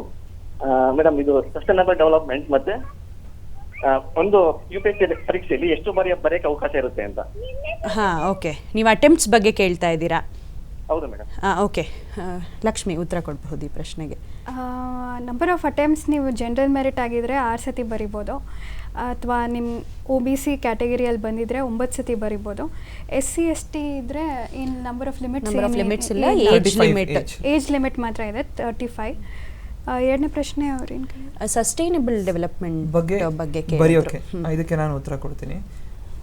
ಸಸ್ಟೈನಬಲ್ ಡೆವಲಪ್ಮೆಂಟ್ ಬಗ್ಗೆ ಈಗ ರಾಹುಲ್ ಕೇಳ್ತಿರೋ ಹಾಗೆ ನಾನು ಹೇಳಿದೆ ಒಂದು ಪರಿಸರ ಪ್ರೇಮಿ ಅಂತ. ಸೊ ಇದಕ್ಕೆ ಬಹಳಷ್ಟು ಇವಾಗ ಉತ್ತೇಜನ ಇದೆ UPSC ಆಸ್ಪಿರೆಂಟ್ಸ್ ಇಂಥ ಬುಕ್ಸನ್ನು ಓದೋಕ್ಕೆ. So preliminary ಎಕ್ಸಾಮ್ನಲ್ಲಿನೇ environment and ecology ಅಂತ ಒಂದು ಸೆಪ್ರೇಟ್ ಭಾಗ ಇದೆ. ಅದಕ್ಕೆ ಬಹಳಷ್ಟು ಬುಕ್ಸ್ನ, ಮಟೀರಿಯಲ್ಸ್ನ, ರಿಸೋರ್ಸಸ್ನ ನಾವು ರೆಫರ್ ಮಾಡಿ ಓದ್ತೀವಿ. ಆ್ಯಂಡ್ ಎರಡನೇದಾಗಿ ಸಸ್ಟೈನಬಲ್ ಡೆವಲಪ್ಮೆಂಟ್ ಮೇನ್ಸ್ನಲ್ಲಿ ಕೂಡ, ಮೇನ್ಸ್ ಪರೀಕ್ಷೆಯಲ್ಲಿ ಕೂಡ ಭಾಳಷ್ಟು ಇದಕ್ಕೆ ಸಂಬಂಧಿತ ಕ್ವೆಶನ್ಸ್ ಕೇಳ್ತಾರೆ. ಇವತ್ತಿನ ದಿನ ನಮ್ಮ ಮೊದಲ ಕಾಳಜಿ ಪರಿಸರ ಆಗಿದೆ, ಕ್ಲೈಮೇಟ್ ಚೇಂಜ್ ಅನ್ನೋದಾಗಿದೆ. ಸೊ ಇಷ್ಟೆಲ್ಲ ಸಮಾಜದಲ್ಲಿ ಆ್ಯಂಡ್ ಈ ಪ್ರಪಂಚದಲ್ಲಿ ಕ್ಲೈಮೇಟ್ ಚೇಂಜ್ ಆಗಿರ್ಬೋದು, ಪರಿಸರದ ಬಗ್ಗೆ ಆಗಿರ್ಬೋದು, ಬಹಳಷ್ಟು ಇವತ್ತು ಉತ್ತೇಜನ ಆ್ಯಂಡ್ ವೆಯ್ಟೇಜ್ ಇರೋದ್ರಿಂದ, ಅದಕ್ಕೆ ಗಮನ ಹರಿಸಬೇಕಾಗಿರೋ ಒಂದು ಅವಶ್ಯಕತೆ ಇರೋದ್ರಿಂದ ಭಾಳಷ್ಟು ಪ್ರಶ್ನೆಗಳು ಬರ್ತಿದೆ. ಆ್ಯಂಡ್ ನಮ್ಮ ಒಂದು ಏನಂತಾರೆ ಭಾವನೆ ಕೂಡ ಯಾವ ರೀತಿ ಇದೆ ಪರಿಸರದ ಕಡೆ ಆಗಲಿ, ಈ ಥರ ಇದನ್ನು ಪರೀಕ್ಷೆ ಮಾಡ್ತಾರೆ. ಈ ಒಂದು ಪರೀಕ್ಷೆಯಲ್ಲಿ ನಡೆಯುತ್ತೆ ಅದು ಒಂದು ಇದು ಕೂಡ. ಲಕ್ಷ್ಮಿ, ನಿಮಗೆ ಪ್ರಶ್ನೆ. ನೀವು ಒಂದೇ ವರ್ಷದಲ್ಲಿ ಖುಷಿಯಾಗೋದೇನೆಂದರೆ ಒಂದು ರೀತಿಲಿ ಬೇರೆ ಬೇರೆ ರೀತಿಯ ಪರೀಕ್ಷೆಗಳು, ಇಂಡಿಯನ್ ಫಾರೆಸ್ಟ್ ಸರ್ವಿಸ್ ಇರ್ಬೋದು, ಅಥವಾ ಇವಾಗ ನೀವು IAS ಹುದ್ದೆನೇ ತೊಗೊಳ್ತೀರಾ, ಅದರಿಂದ UPSC IAS ಇರ್ಬೋದು. ಪ್ರಿಲಿಮಿನರಿ ಹೌದು ಒಂದೇ ಥರ ಸ್ಟೇಜು, ಬಟ್ ಈ ಎರಡೂ ಬೇರೆ ಬೇರೆ ರೀತಿಯ ಪರೀಕ್ಷೆಗಳಿಗೆ ಆಲ್ಮೋಸ್ಟ್ ಪ್ರಾರಂಭಿಕ ಆದಮೇಲೆ ಮೇನ್ಸ್ಗಾಗಲಿ ಇಂಟರ್ವ್ಯೂಗಾಗಲಿ ನೀವು ತಯಾರಿನ ಎಟ್ ಎ ಟೈಮ್ ಹೆಂಗೆ ಮಾಡ್ಕೊಂಡ್ರಿ, ಹೇಗೆ ಟೈಮ್ ಮ್ಯಾನೇಜ್ ಮಾಡ್ಕೊಂಡ್ರಿ? ಭಾರತೀಯ ಅರಣ್ಯ ಸೇವೆ ಆಗಿರಲಿ ಅಥವಾ ನಾಗರಿಕ ಸೇವೆ ಆಗಿರಲಿ, ಪ್ರಿಲಿಮ್ಸ್ ಸ್ಟೇಜ್ ಒಂದೇ ಇರುತ್ತೆ. ಸೊ ಬಟ್ ನಾವು ಪ್ರಿಲಿಮ್ಸಲ್ಲಿ ಅರಣ್ಯ ಸೇವೆಗೆ ಮೇ ಬಿ ಒಂದು 10 ಮಾರ್ಕ್ ಜಾಸ್ತಿ ಇರ್ಬೋದು ಪ್ರಿಲಿಮ್ಸಲ್ಲಿ ಕಟ್ ಆಫ್. ಸೊ ಅದು ಕ್ಲಿಯರ್ ಆಗಿದ್ಮೇಲೆ ಅದನ್ನು ನಾವು ಒಂದು ಅವಕಾಶ ಅಂತ ತೊಗೋಬೇಕು. ಯಾಕೆಂದರೆ ಎಲ್ರಿಗೂ ಸಿಗಲ್ಲ, ಸಿಕ್ಕಿದ ಅವಕಾಶನ ಯಾವತ್ತೂ ಬಿಡಬಾರ್ದು. ಅದಕ್ಕೋಸ್ಕರ ನಾನು ಮೇನ್ಸ್ ನಾಗರಿಕ ಸೇವೆ ಮೇನ್ಸ್ ಆಗಿದ್ಮೇಲೆ 1.5 ಮಂತ್ ಗ್ಯಾಪ್ ಇತ್ತು. ಅದರಲ್ಲಿ ನಾನು ಹೊಸ ಆಪ್ಷನಲ್ ತೊಗೊಂಡಿದ್ದೆ. ಬಿಕಾಸ್ ನಾನು ಸಿವಿಲ್ ಸರ್ವಿಸಸ್ಗೆ ಅಂತ ಓದಿರೋ ಆಪ್ಷನಲ್ ಆಂಥ್ರಪಾಲಜಿ ಇದರಲ್ಲಿ ಇರಲಿಲ್ಲ. ಸೊ ಅದಕ್ಕೋಸ್ಕರ ಹೊಸ ಆಪ್ಷನಲ್ ಓದಬೇಕಾಗಿತ್ತು. ಆ್ಯಂಡ್ ಇದರಲ್ಲಿ ಫಾರೆಸ್ಟ್ರಿ ಆ್ಯಂಡ್ ಜಿಯಾಲಜಿ ತೊಗೊಂಡಿದ್ದೆ ಆ್ಯಂಡ್ 1.5 ಮಂತ್ಸಲ್ಲಿ ಇದು ಕೊಟ್ಟಿದೆ. ಸೊ ಹೆಂಗಿತ್ತಂದರೆ ಇಡೀ ವರ್ಷ ಬ್ಯುಸಿ ಇದ್ದಂಗಿತ್ತು. ಸೊ ಎಷ್ಟೊಂದು ಜನ ನನಗೆ ಕೇಳೋ ಪ್ರಶ್ನೆ ಏನಂದರೆ, ಒಂದು ಸಿವಿಲ್ ಸರ್ವಿಸಸ್ ಅಂತ ತೊಗೊಂಡಾಗ 1 ವರ್ಷದ ಪ್ರಯತ್ನ ಇದು, ಇದರಲ್ಲಿ ಗೆಲುವು ಸಿಗುತ್ತಾ ಇಲ್ವಾ, ಸಿಕ್ಕಿಲ್ಲ ಅಂದರೆ ಏನು ಮಾಡೋದು ಅಂತ. ಸೊ ಇದರಲ್ಲಿ ನಿಮ್ಗೆ ಎಷ್ಟೊಂದು ಸರ್ವಿಸಸ್ಗಳಿದ್ದಾವೆ. ಒಂದು IAS ಅನ್ನೋದು ಒಂದು ಮಾತ್ರ ಅಲ್ಲ, 24 ಸರ್ವಿಸಸ್ ಇದ್ದಾವೆ. ಅದರ ಬಿಟ್ಟು ಇಂಡಿಯನ್ ಫಾರೆಸ್ಟ್ ಸರ್ವಿಸ್, ಅರಣ್ಯ ಸೇವೆ ಅಂತ ಹೇಳ್ತಾರೆ. ಸೊ ಇದು ಕೂಡ ಆಲ್ ಇಂಡಿಯಾ ಸರ್ವಿಸಸಲ್ಲಿ ಬರುತ್ತೆ. ಒಂದು ಆಪರ್ಚುನಿಟಿನ ಮಿಸ್ ಮಾಡ್ಕೊಬಾರ್ದು ಅನ್ನೋದು ನಂದಿತ್ತು. ಅದಕ್ಕೋಸ್ಕರ ಅದರದ್ದು ಮೇನ್ಸ್ ಕೊಟ್ಟೆ, ಅದು ಆಗಿತ್ತು. ಈ ಇಂಟರ್ವ್ಯೂ ಆಗಿದ ತಕ್ಷಣವೇ ರಿಸಲ್ಟ್ಸ್ ಬಂತು. ಆಮೇಲೆ ಸಿವಿಲ್ ಸರ್ವಿಸಸ್ದು ಇಂಟರ್ವ್ಯೂ ಇತ್ತು, ಅದರದ್ದು ರಿಸಲ್ಟ್ಸ್ ಬಂತು. ಸೊ 1 ವರ್ಷ ಫುಲ್ ಬ್ಯುಸಿ ಒಟ್ಟಿನಲ್ಲಿ ಓದಿಗೆ ಮುಡಿಪಾಗಿಟ್ಟಾಗಿತ್ತು ಅಂತ. ಈಗ ಒಂದು ಕರೆ ಇದೆ ಹಾಸನದಿಂದ.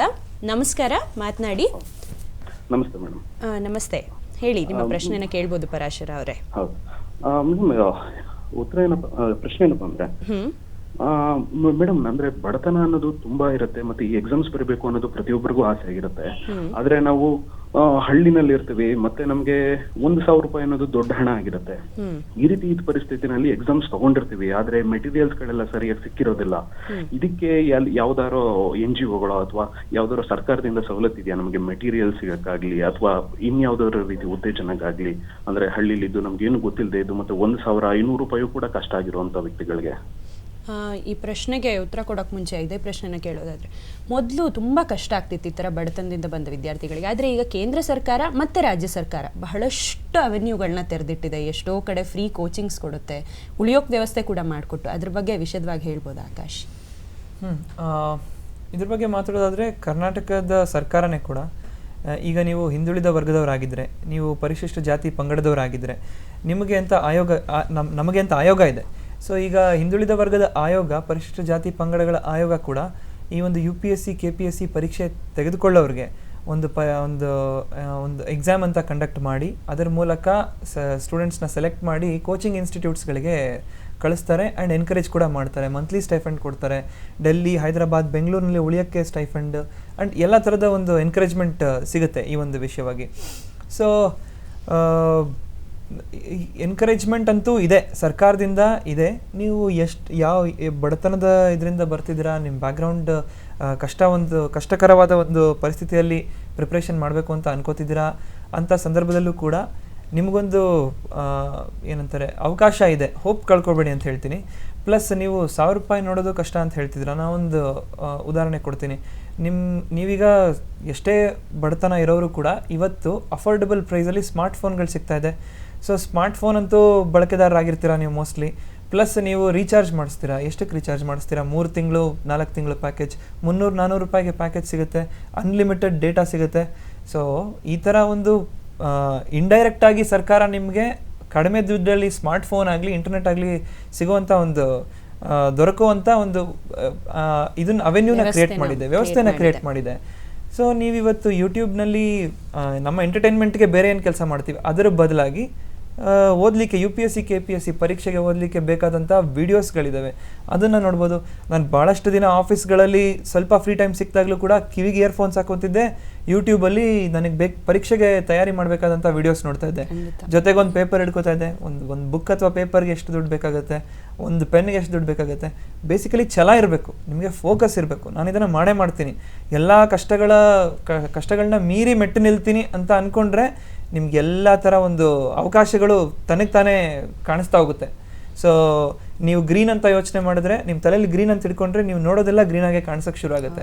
ಸೊ ಆ ಒಂದು ತಲೆಯಲ್ಲಿ ಭಾವನೆ ಮಿಸ್ ಆಗಬಾರ್ದು, ಅದು ಫೋಕಸ್ ಹಂಗೆ ಉಳ್ಕೊಂಡು ಒಂದು ಸಂಕಲ್ಪ ಹಂಗೆ ಇರಬೇಕಾಗುತ್ತೆ. ಅದೇ ಬಿಗಿನಿಂಗಲ್ಲಿ ನಾನು ಅದನ್ನೇ ಹೇಳಿದ್ದು, ಹೋರುವುದೇ ಜಗದ ಸಮೃದ್ಧಿ. ಅಂದರೆ ನೀವು ಕಷ್ಟಪಡ್ತೀರಿ ಅಂದರೆ ನಮ್ಗೆ ಎಲ್ಲ ದಿಕ್ಕಿನಲ್ಲೂ ಖಂಡಿತ ಹೆಲ್ಪ್ ಸಿಕ್ಕೇ ಸಿಗುತ್ತೆ. ಎಷ್ಟೋ ಜನ ಇವತ್ತು UPSC ಕ್ಯಾಂಡಿಡೇಟ್ಸ್ ಅಂದರೆ ಮುಖ ಮುಲಾಜ್ ನೋಡದೆ ಹೆಲ್ಪ್ ಮಾಡಲಿಕ್ಕೆ ರೆಡಿ ಆಗ್ತಾರೆ. ನೀವು ಹೇಳಿದಾಗ ವೆಬ್ಸೈಟ್ಸ್ ಅಂತೂ ಎಷ್ಟೊಂದು ಓಪನ್ ಆಗಿದೆ, ಫ್ರೀ ಮೆಟೀರಿಯಲ್ ಆರಾಮಾಗಿ ಡೌನ್ಲೋಡಿಗೆ ಸಿಗ್ತಾ ಇದೆ. ಓಕೆ, ಈಗ ಮುಂದಿನ ಕರೆ ಇದೆ. ಹಾಸನದಿಂದ ಗಗನ್ ಅವರು ಮಾತನಾಡ್ಲಿಕ್ಕೆ ಇಚ್ಛಿಸ್ತಾ ಇದ್ದಾರೆ. ಗಗನ್, ನಮಸ್ಕಾರ. ನಮಸ್ಕಾರ ಮೇಡಮ್, ಗುಡ್ ಮಾರ್ನಿಂಗ್ ಎಲ್ಲರಿಗೂ. Good morning. ಮೇಡಮ್, ನನ್ನ ಪ್ರಶ್ನೆ ಏನಂದ್ರೆ, ಈಗ UPSC ಪರೀಕ್ಷೆಯಲ್ಲಿ ಹೇಳಿ ಗಗನ್, ಇಂಟರ್ನ್ಯಾಷನಲ್ ಕ್ವಶನ್ಸ್ ಜಾಸ್ತಿ ಇರುತ್ತಾ ಅಥವಾ ನ್ಯಾಷನಲ್ ಬೇಸ್ಡ್ ಕ್ವಶನ್ಸ್ ಜಾಸ್ತಿ ಇರುತ್ತಾ ಅಂತ, ಮತ್ತೆ ಈಗ ಕರೆಂಟ್ ಅಫೇರ್ಸ್ಗೆ ನಾವು ಪ್ರಿಪೇರ್ ಆಗ್ಬೇಕಂದ್ರೆ ಈಗ ಎಷ್ಟೋ ವರ್ಷದ ಹಿಂದೆ ಕರೆಂಟ್ ಅಫೇರ್ಸ್ ನಾವು ತಿಳ್ಕೊಬೇಕಾಗುತ್ತೆ, ಅದನ್ನೆಲ್ಲ ನಾವು ಹೇಗೆ ಮೆಮೊರಿ ಪವರ್ ನಲ್ಲಿ ಇಟ್ಕೋಬೇಕು ಅಂತ? ಮೊದಲಿನಿಂದ ಹೇಳ್ತಾ ಬರ್ತಿದ್ದಾರೆ, it is not a memory power concept UPSC ಅನ್ನುವಂಥದ್ದು. ಬಟ್ ಸ್ಟಿಲ್ ಲಕ್ಷ್ಮಿ ಅವರು ಉತ್ತರ ಕೊಡ್ತಾರೆ ಈ ಪ್ರಶ್ನೆಗೆ. ಹೇಳಿ ಲಕ್ಷ್ಮಿ.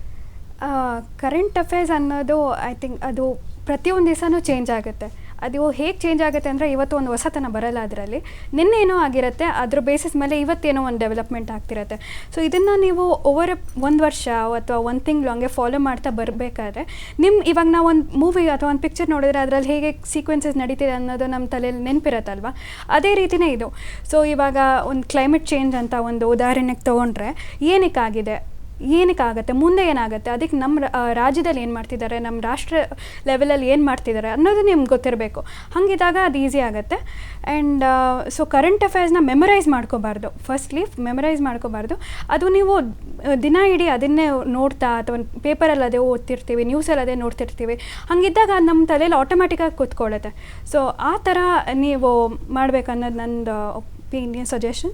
ಆ್ಯಂಡ್ ಲಿಂಕ್ ಮಾಡ್ತಾ ಓದ್ತಾ ಹೋಗಬೇಕು ನೀವು ಅಂತ ಹೇಳಿಕ್ಕೆ ಇಷ್ಟಪಡ್ತೀರಾ. ಓಕೆ, ಮುಂದಿನ ಕರೆ ಶಿವಕುಮಾರ್ ಅವರಿದ್ದಾರೆ.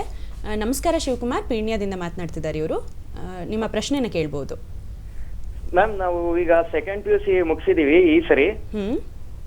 ನಾವು ಈಗ BSc ಮೂಲಕ ಹೋಗಿ UPSC ಎಕ್ಸಾಮ್ ತಗೊಂಡ್ರೆ ಬೆಸ್ಟಾ, ಇಲ್ಲ ಅಂದ್ರೆ ಇಂಜಿನಿಯರ್ ಮೂಲಕ ಹೋಗಿ ಇಂಜಿನಿಯರಿಂಗ್ ಮೂಲಕ ಹೋಗಿ UPSC ತಗೊಂಡ್ರೆ ಬೆಸ್ಟ್ ಅದು ಮ್ಯಾಮ್? ಓಕೆ, ಈ ಪ್ರಶ್ನೆಗೆ ಇಬ್ಬರಲ್ಲಿ ಯಾರಾದರೂ ಉತ್ತರ ಕೊಡ್ಬೋದು. ನೀವು ಎಂಜಿನಿಯರ್, ಲಕ್ಷ್ಮಿ ನೀವೇ ಹೇಳ್ಬೋದು. ಸೊ ಆ್ಯಕ್ಚುಲಿ BSc ಆಗಿರಲಿ ಇಂಜಿನಿಯರಿಂಗ್ ಆಗಿರಲಿ ಎರಡೂ ನಮ್ಮ ದೇಶಕ್ಕೆ ತುಂಬಾ ಇಂಪಾರ್ಟೆಂಟು. ಬಿಕಾಸ್ ಎಲ್ಲರೂ ಇಂಜಿನಿಯರಿಂಗ್ ಆಗೋದಕ್ಕೂ ಆಗಲ್ಲ, ಎಲ್ಲರೂ ಡಾಕ್ಟರ್ಸ್ ಆಗೋದಕ್ಕಾಗಲ್ಲ. ಸೊ ಫಸ್ಟ್ಲಿ ನಿಮ್ಮ ಇಂಟ್ರೆಸ್ಟ್ ನೋಡಿ, ನಿಮ್ಗೆ ಇಂಜಿನಿಯರ್ ಆಗೋಕ್ಕೆ ಇಷ್ಟನಾ? ನಾನು ಚಿಕ್ಕ ವಯಸ್ಸಿಂದ ನಮ್ಮ ಕನಸಿರುತ್ತಲ್ಲ, ಬಾಲ್ಯದ ಕನಸುಗಳು, ನಾನು ಇಂಜಿನಿಯರ್ ಆಗಬೇಕು ಅಥವಾ BSc forestry or what BSc ಮಾಡಬೇಕು ಅನ್ನೋದು. ನೀವು ಯಾವುದೇ ತೊಗೊಂಡ್ರೂ UPSCಯಲ್ಲಿ ಆ ಬ್ಯಾಕ್ಗ್ರೌಂಡ್ ಮ್ಯಾಟರ್ ಆಗೋದಿಲ್ಲ. ಬಿಕಾಸ್ ನಾನು ಇಂಜಿನಿಯರಿಂಗೇ ಮಾಡಿದ್ದೆ, ಬಟ್ ನಾನು ಇಂಜಿನಿಯರಿಂಗಲ್ಲಿ ಕಂಪ್ಯೂಟರ್ ಸೈನ್ಸ್ ತೊಗೊಂಡಿದ್ದೆ. ಇವತ್ತು ನಾನು ಆಂಥ್ರೋಪಾಲಜಿ ಓದಿದ್ದೀನಿ, ಫಾರೆಸ್ಟ್ರಿ ಓದಿದ್ದೀನಿ, ಜಿಯಾಲಜಿ ಓದಿದ್ದೀನಿ, ಸೋಷಿಯಾಲಜಿ ಓದಿದ್ದೀನಿ. ಸೊ UPSC ಅನ್ನೋದು ಯಾವ ಬ್ಯಾಕ್ಗ್ರೌಂಡು, ಆಕಾಶ್ ಅವ್ರು ಹೇಳ್ದಂಗೆ ಯಾವ ಬ್ಯಾಕ್ಗ್ರೌಂಡು ಚೆಕ್ ಮಾಡೋದಿಲ್ಲ. ಇಲ್ಲಿ ಬಂದಾಗ ಒಂದೇ ಅವಕಾಶ ನಿಮಗೆ.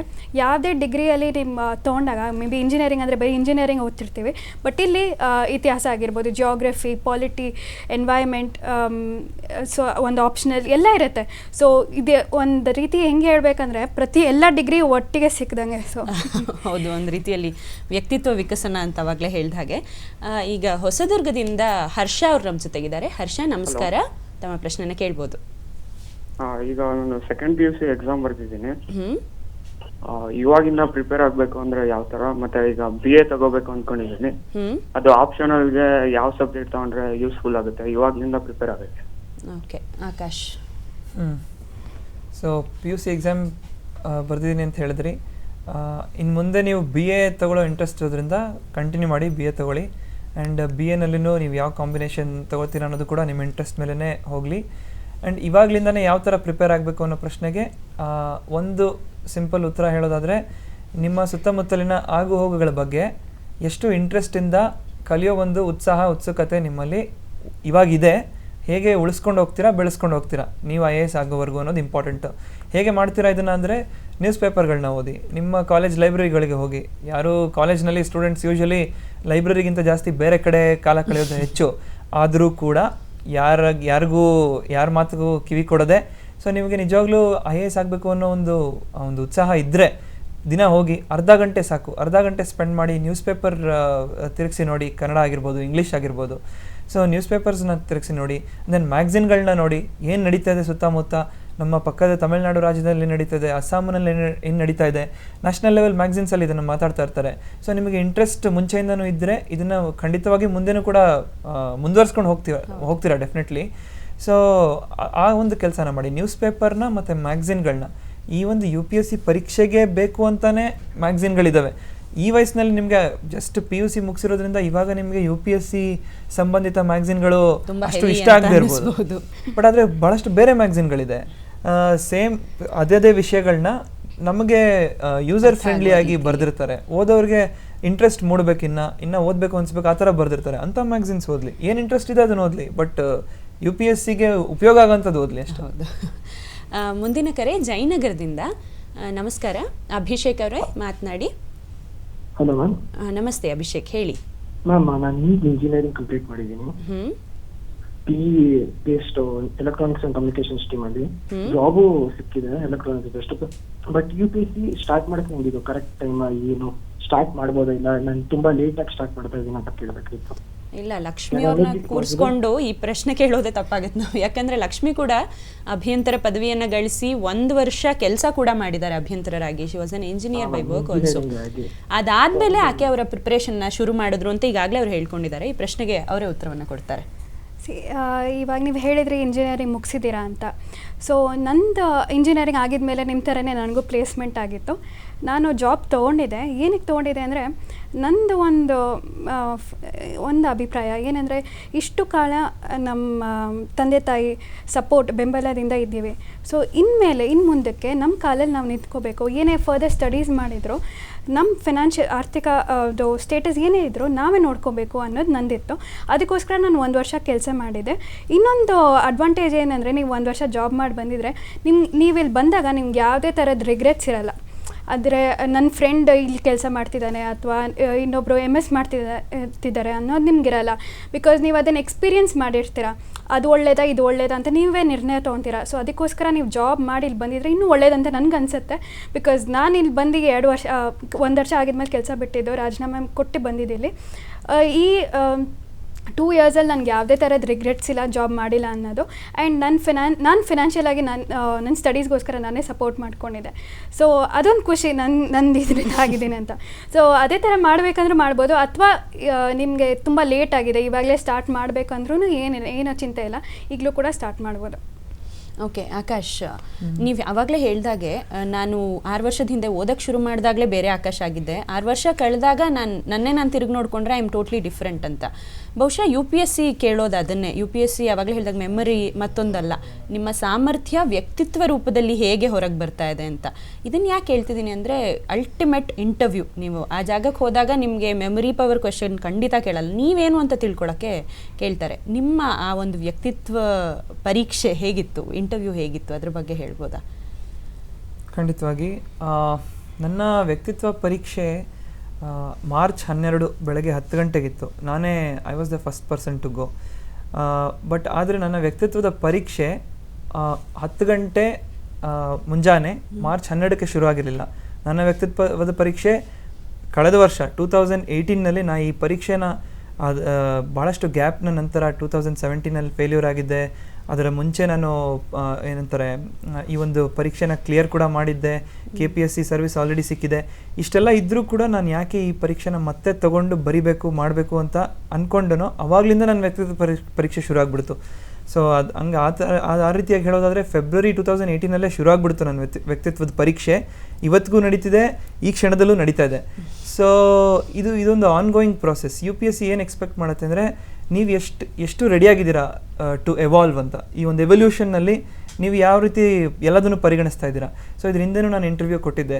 ಕೆಲವರು ನನಗೆ ಪ್ರಶ್ನೆ ಕೇಳ್ತಾರೆ, ಕಳೆದ ಇಂಟರ್ವ್ಯೂನಲ್ಲಿ ಕಡಿಮೆ ಮಾರ್ಕ್ಸ್ ಬಂದಿತ್ತು ನನಗೆ, ಯಾಕೆ ಬಂದಿತ್ತು, ಏನು ತಪ್ಪು ಮಾಡಿದ್ರಿ ನೀವು, ತಪ್ಪು ಮಾಡಬಾರ್ದು ಅನಿಸ್ತಾ, ಆ ಪ್ರಶ್ನೆ ಕೇಳಿದರೆ ಬೇರೆ ಥರ ಉತ್ತರ ಕೊಡ್ತಿದ್ರಾ ಅಂತ. ನಾನು ಹೇಳ್ತೀನಿ, ಖಂಡಿತ ಇಲ್ಲ. ನಾನು ಅವತ್ತಿನ ದಿನ ಏನಾಗಿದ್ದನೋ ಆ ರೀತಿಯಾಗಿ ಉತ್ತರ ಕೊಟ್ಟಿದ್ದೀನಿ. ಸೊ ಅದಕ್ಕೆ ಯಾವುದೇ ಥರದ ರಿಗ್ರೆಟ್ಸ್ ಇಲ್ಲ. ಸೊ ಅದರ ನಂತರ ನಾನು ಭಾಳಷ್ಟು ವಿಷಯಗಳನ್ನ ಕಲಿತೆ. ಇದು ತಪ್ಪು ಇದು ಸರಿ ಅಂತ ನಾನೇ ಏನಂತಾರೆ ನನ್ನ ಒಂದು ಅಸೆಸ್ಮೆಂಟ್ ಮಾಡಿಕೊಂಡು ಮುಂದಕ್ಕೆ ಬಂದಾಗ, ಇಂಟರ್ವ್ಯೂ ಅಂತ ಒಂದಿನ ಬಂದಾಗ ನನಗದು ಭಾಳ ಸುಲಭವಾಗಿತ್ತು. ಭಾಳಷ್ಟು ಹೆಚ್ಚಿನ ಪ್ರಿಪ್ರೇಷನ್ ಕೂಡ ಮಾಡಿರಲಿಲ್ಲ. ಸೊ ನಾನು ಈ ಸಲ ಒಬ್ಬ ಆಫೀಸರ್ಗೆ ಅಧಿಕಾರಿಯಾಗಿ ಒಬ್ಬ ಮನುಷ್ಯ ಹೇಗಿರಬೇಕು ಆ ರೀತಿಯಾಗಿ ನನ್ನ ಒಂದು ವ್ಯಕ್ತಿತ್ವ ಮೂಡಿ ಬಂದಿದೆ. ಅದನ್ನು ನಿಮ್ಮ ಮುಂದೆ ಪ್ರೆಸೆಂಟ್ ಮಾಡ್ತಾ ಇದ್ದೀನಿ.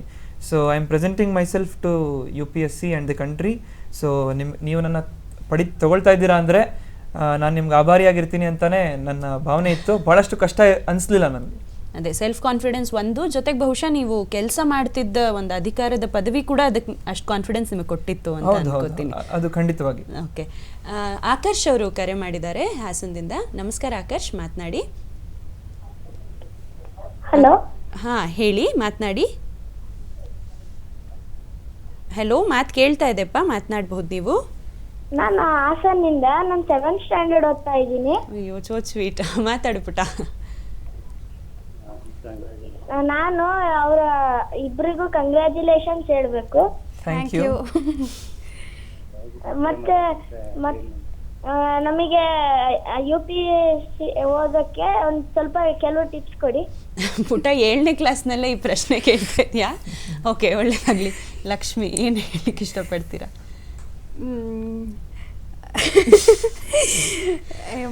ಇನ್ನು ಬಾಲ್ಯ ಇವಾಗ, ಸೊ ಚೆನ್ನಾಗಿ ಆಟಾಡು, ಏನು ಚಿಂತನೆ ಮಾಡಬೇಡ. ಏನಾರ ಹಾಬಿ ಇದ್ರೆ ಅದನ್ನು ಬೆಳೆಸ್ಕೊ. ಅದು ಮುಂದೆ ಎಲ್ಲೋ ಇಂಟರ್ವ್ಯೂದಲ್ಲೋ ಅಥವಾ ನೀನು ಲೈಫಲ್ಲೇ ಹೆಲ್ಪ್ಫುಲ್ ಆಗಿರುತ್ತೆ. ಅದು ಬಿಟ್ಟು ಸದ್ಯಕ್ಕೆ ನಿಮ್ಮ ಸ್ಕೂಲಲ್ಲಿ ಏನು ಹೇಳ್ಕೊಡ್ತಾರೋ ಅದನ್ನ ನೀಟಾಗಿ ಓದು. ಬಿಕಾಸ್ ಇಲ್ಲಿ UPSCಗೆ ಬಂದಾಗ ಅದನ್ನೇ ನೀನು 6th 7th 8th ಓದೋದನ್ನೇ ಮತ್ತೆ ಓದ್ತೀವಿ ನಾವು NCERT ಅಂತ. ಸೊ ಇವಾಗ ಸ್ಕೂಲಲ್ಲಿ ಓದ್ತಿರೋದನ್ನ ಚೆನ್ನಾಗಿ ಓದು, ಚೆನ್ನಾಗಿ ಆಟಾಡು, ಚೆನ್ನಾಗಿ ತಿನ್ನು, ಚೆನ್ನಾಗಿ ಸ್ನೇಹಿತರು ಬೆಳೆಸ್ಕೊ, ಅಷ್ಟೇ ಸಾಕು. ಆಕಾಶ್, ಏನಾದರೂ ಹೇಳ್ತೀರಾ ಇದ್ರ ಬಗ್ಗೆ? ಅದೇ, ಈಗ 7ನೇ ಕ್ಲಾಸಲ್ಲಿ ಅವನು IAS ಅಂತ ಅವ್ರ ತಂದೆ ತಾಯಿಗಳ ಮೂಲಕ ಕೇಳಿರ್ತಾನೆ. ಸೊ ಅವನಿಗಂತೂ ಐಡಿಯಾ ಇರಲ್ಲ. ಅಫ್ಕೋರ್ಸ್ ನಮಗೂ ಐಡಿಯಾ ಇರಲ್ಲ. ಬಟ್ ಆದರೂ ಒಂದು ಹೇಳೋಕ್ಕೆ ಇಷ್ಟಪಡ್ತೀನಿ. ನಾನು 7ನೇ ಕ್ಲಾಸಲ್ಲಿ 8ನೇ ಕ್ಲಾಸಲ್ಲಿ ಇದ್ದಾಗಲೇ ನಾನು ಆಗಲೇ ಹೇಳ್ದಂಗೆ ನನ್ನ ಸ್ಕೂಲ್ ಟೀಚರ್ಸ್ ಹೇಳೋರು ಇಂಥವರೇ ಒಂದಿನ IAS ಆಗೋದು ಅಂತ. ಸೊ ಯಾಕೆ ಹೇಳಿದ್ರು ಅಂದರೆ, ನಾನು ಅಷ್ಟು ಎಲ್ಲದರಲ್ಲೂ ಇಂಟ್ರೆಸ್ಟ್ ತೋರಿಸ್ತಾ ಇದ್ದೆ. ಸ್ಪೋರ್ಟ್ಸ್ ಆಗಿರ್ಬೋದು, science exhibition, cultural exhibition and quiz ಕಾಂಪಿಟೇಷನ್ಗಳಾಗಿರ್ಬೋದು, ಸ್ಟಡೀಸಲ್ಲಾಗಿರ್ಬೋದು, ಅಷ್ಟು ಇಂಟ್ರೆಸ್ಟೆಡ್ ಇದ್ದೆ. ಎಲ್ಲ ಕಡೆಯಲ್ಲೂ ಅಷ್ಟು ಉತ್ಸಾಹದಿಂದ ಎಲ್ಲ ಪಾರ್ಟಿಸಿಪೇಟ್ ಮಾಡ್ತಾ ಇದ್ದೆ. ಸೊ ಅದನ್ನು ನೋಡಿ ಆ ಮಾತನ್ನು ಹೇಳ್ತಿದ್ರು. ಸೊ ಈ ಆಕರ್ಷಗಿಂತ ಅವರ ತಂದೆ ತಾಯಿಗಳಿಗೆ ಸಜೆಷನ್ ಕೊಡೋಕ್ಕೆ ಇಷ್ಟಪಡ್ತೀನಿ. ಏನಂದರೆ, ಆ ಥರ ಒಂದು ಹವ್ಯಾಸಗಳನ್ನ ಅವನಲ್ಲಿ ಬೆಳೆಸೋಕ್ಕೆ ಶುರು ಮಾಡಿ. ಅವನು ಎಲ್ಲಾದರೂ ಪಾರ್ಟಿಸಿಪೇಟ್ ಮಾಡ್ತಾನೆ, ಸ್ಪೋರ್ಟ್ಸ್ ಇರ್ಬೋದು, ಕ್ವಿಜ್ ಇರ್ಬೋದು, ಇಂಥರ ಇವೆಂಟ್ಸಲ್ಲಿ ಅವನು ಒಂದು ಚೂರು ಇಂಟ್ರೆಸ್ಟ್ ತೋರಿಸಿದ್ರು ಎನ್ಕರೇಜ್ ಮಾಡಿ. ಆ್ಯಂಡ್ ಮೊಬೈಲ್ ಫೋನ್ಸ್ನ ಸ್ವಲ್ಪ ದೂರ ಇಡಿ ಅವನಿಂದ. ಒಳ್ಳೆ ಅಭ್ಯಾಸಗಳನ್ನ ಹೇಳ್ಕೊಡಿ ಚಿಕ್ಕ ವಯಸ್ಸಿನಿಂದನೇ. ಸೊ ಈ ಎಲ್ಲ ಒಳ್ಳೆ ಹವ್ಯಾಸಗಳನ್ನಾಗಲಿ, ನನ್ನ ಕಾಲದಲ್ಲಿ ಮೊಬೈಲ್ ಫೋನ್ಸ್ ಇರಲಿಲ್ಲ. ಭಾಳಷ್ಟು ದೇವರಿಗೆ ಥ್ಯಾಂಕ್ಸ್ ಹೇಳ್ತೀನಿ ನಾನು ವಿಷಯಕ್ಕೆ.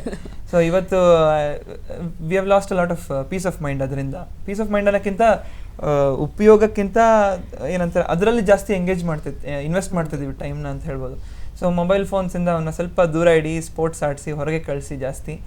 ಆ್ಯಂಡ್ ಅದನ್ನು ಬಿಟ್ಟು ಸ್ಕೂಲಲ್ಲಿ ಏನು ಹೇಳ್ಕೊಡಲ್ವೋ ಅದನ್ನ ಮನೇಲಿ ಹೇಳ್ಕೊಡಿ. ಆ್ಯಂಡ್ ಸ್ಕೂಲಲ್ಲಿ ಅವ್ರ ಕೆಲಸ ಅವ್ರು ಮಾಡ್ತಾರೆ.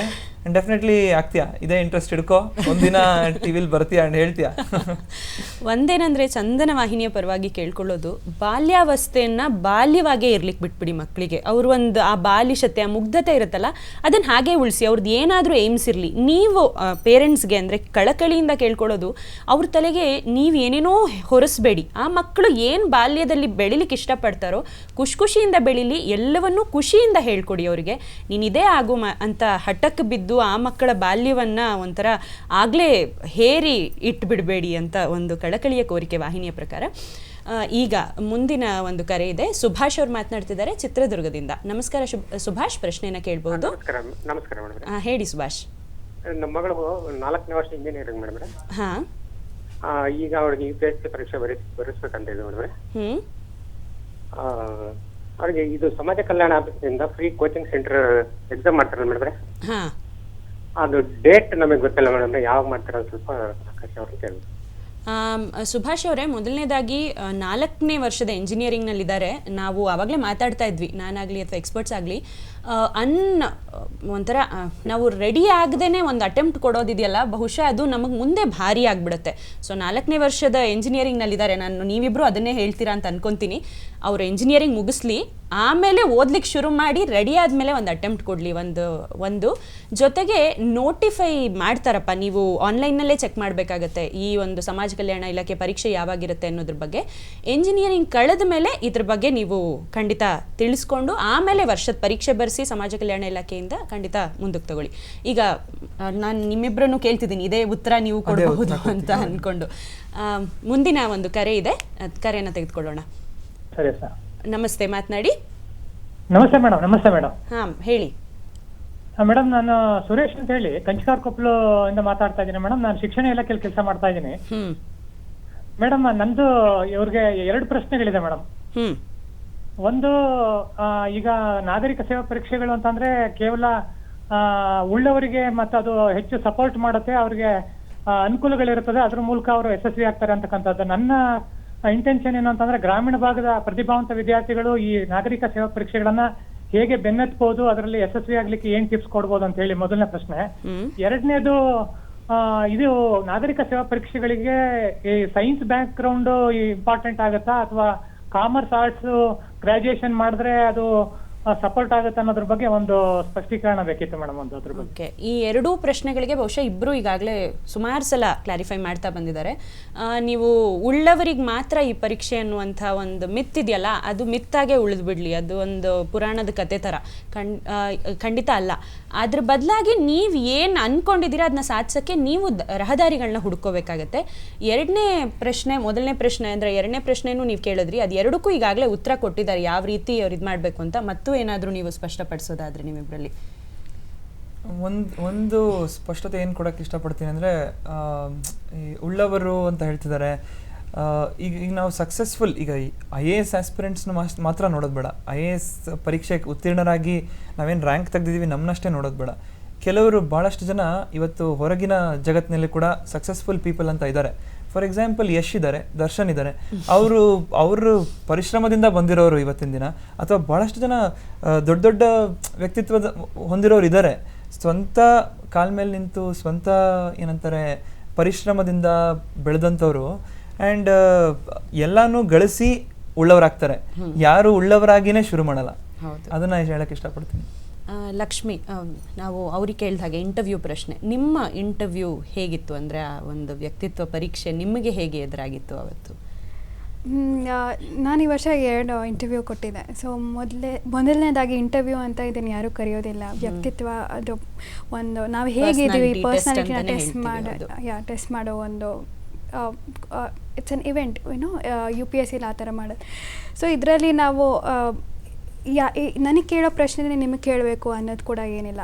ಇವಾಗ ನನ್ನ ಬಾಲ್ಯದಿಂದ ನಾನು ಯಾವ ಸ್ಕೂಲಲ್ಲಿ ಓದಿದ್ದೀನಿ, ನಗರದಲ್ಲಿದ್ದೀನ ಅಥವಾ ಯಾವ್ದಾರ ಗ್ರಾಮೀಣ ಭಾಗದಿಂದ ಬಂದಿದ್ದೀನ, ಅಥವಾ ನಾವು ಯಾವ ರೀತಿ ನಾನು ನನ್ನ ಬಾಲ್ಯವನ್ನು ಕಳೆದಿದ್ದೀನಿ, ನನ್ನ ಯೌವನದಲ್ಲಿ ಏನು ಮಾಡಿದ್ದೀನಿ, ಯಾವ ಕಾಲೇಜ್ ಹೋಗಿದ್ದೀನಿ, ನನ್ನ ಡಿಗ್ರಿ ಏನು, ನನ್ನ ಹವ್ಯಾಸ ಏನು, ಅಥವಾ ನಾನು ಕಾಲೇಜಲ್ಲಿ ಏನಾದ್ರು ಮಾಡಿದ್ದೀನ, ನಾನು ಜಾಬ್ ಮಾಡಿದ್ದೀನ.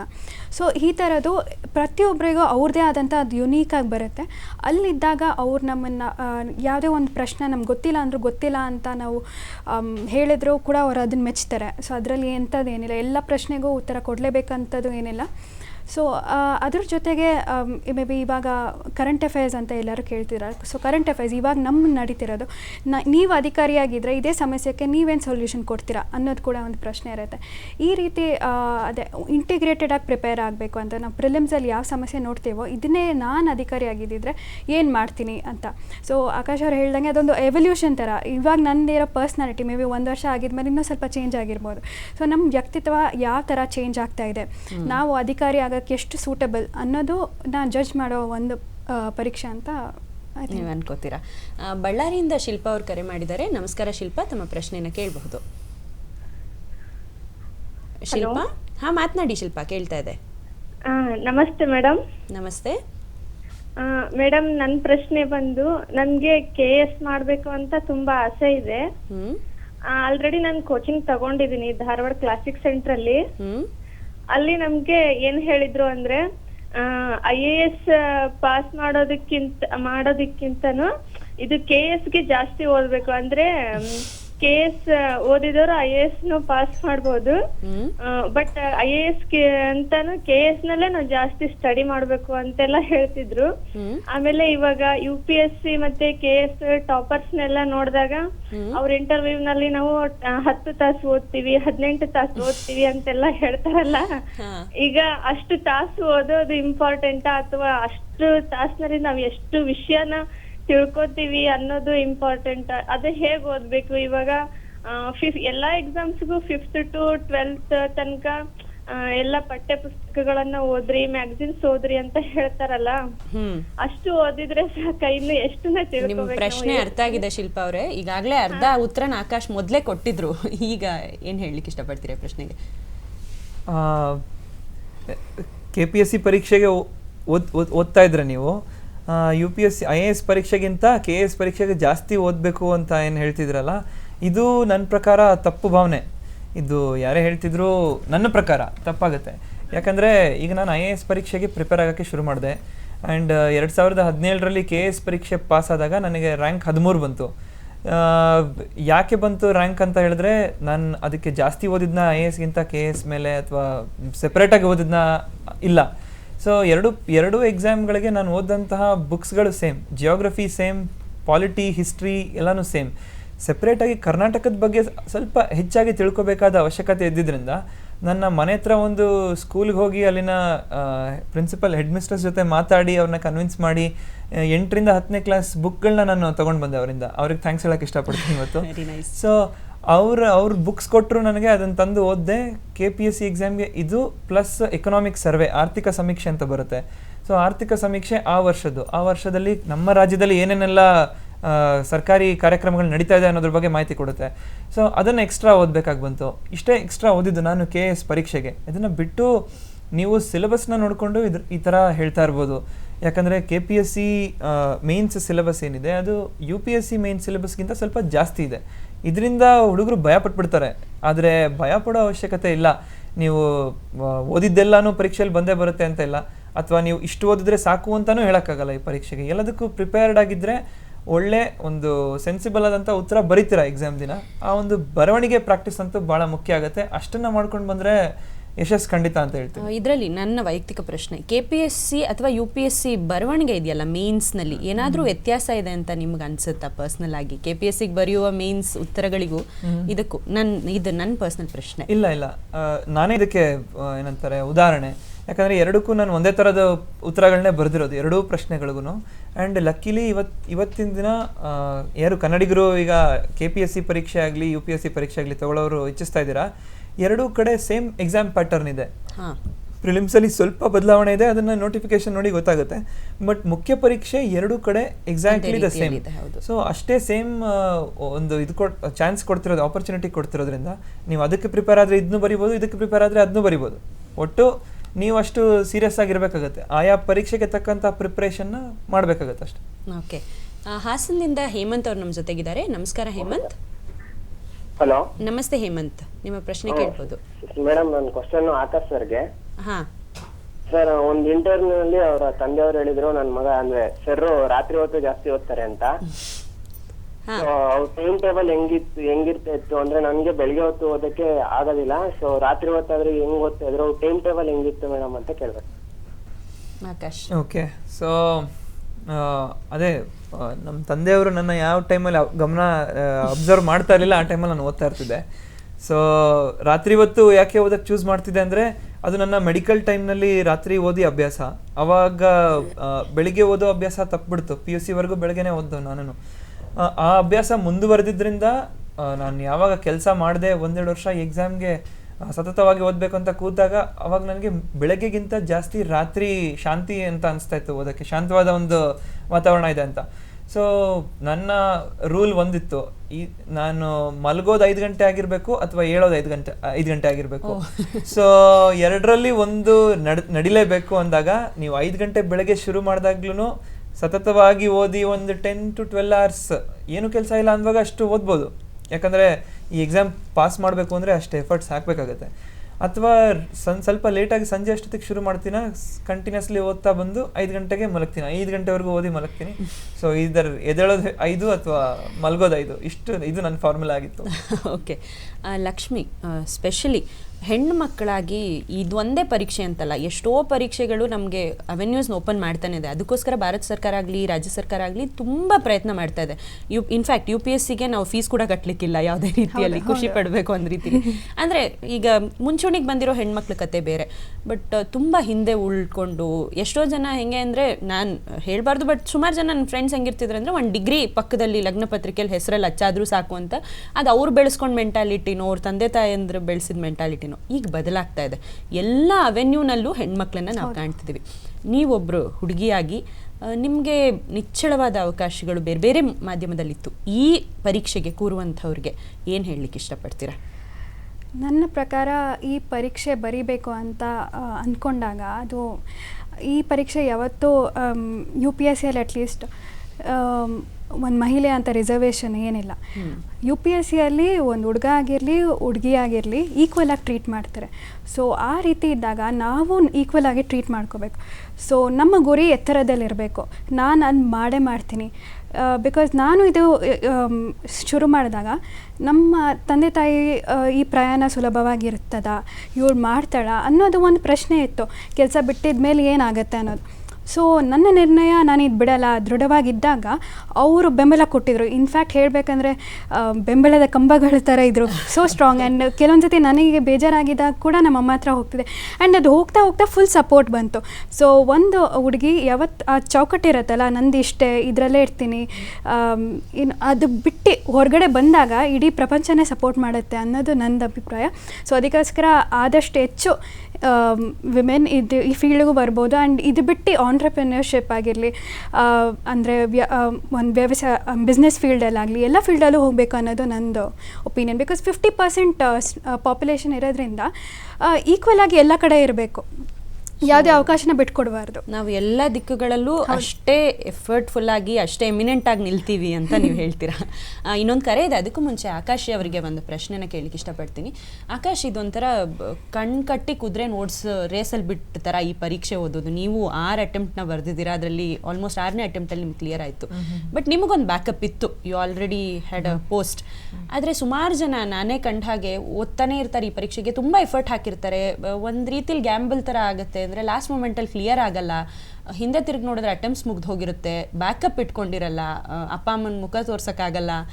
ಅಂಥವ್ರಿಗೆ ಒಂದು ಬ್ಯಾಕಪ್ ಪ್ಲ್ಯಾನ್ ಎಷ್ಟು ಇಂಪಾರ್ಟೆಂಟ್ ಈ ಎಕ್ಸಾಮ್ಗೆ ಅಂತ ಹೇಳಕ್ಕೆ ಇಷ್ಟಪಡ್ತೀರಾ?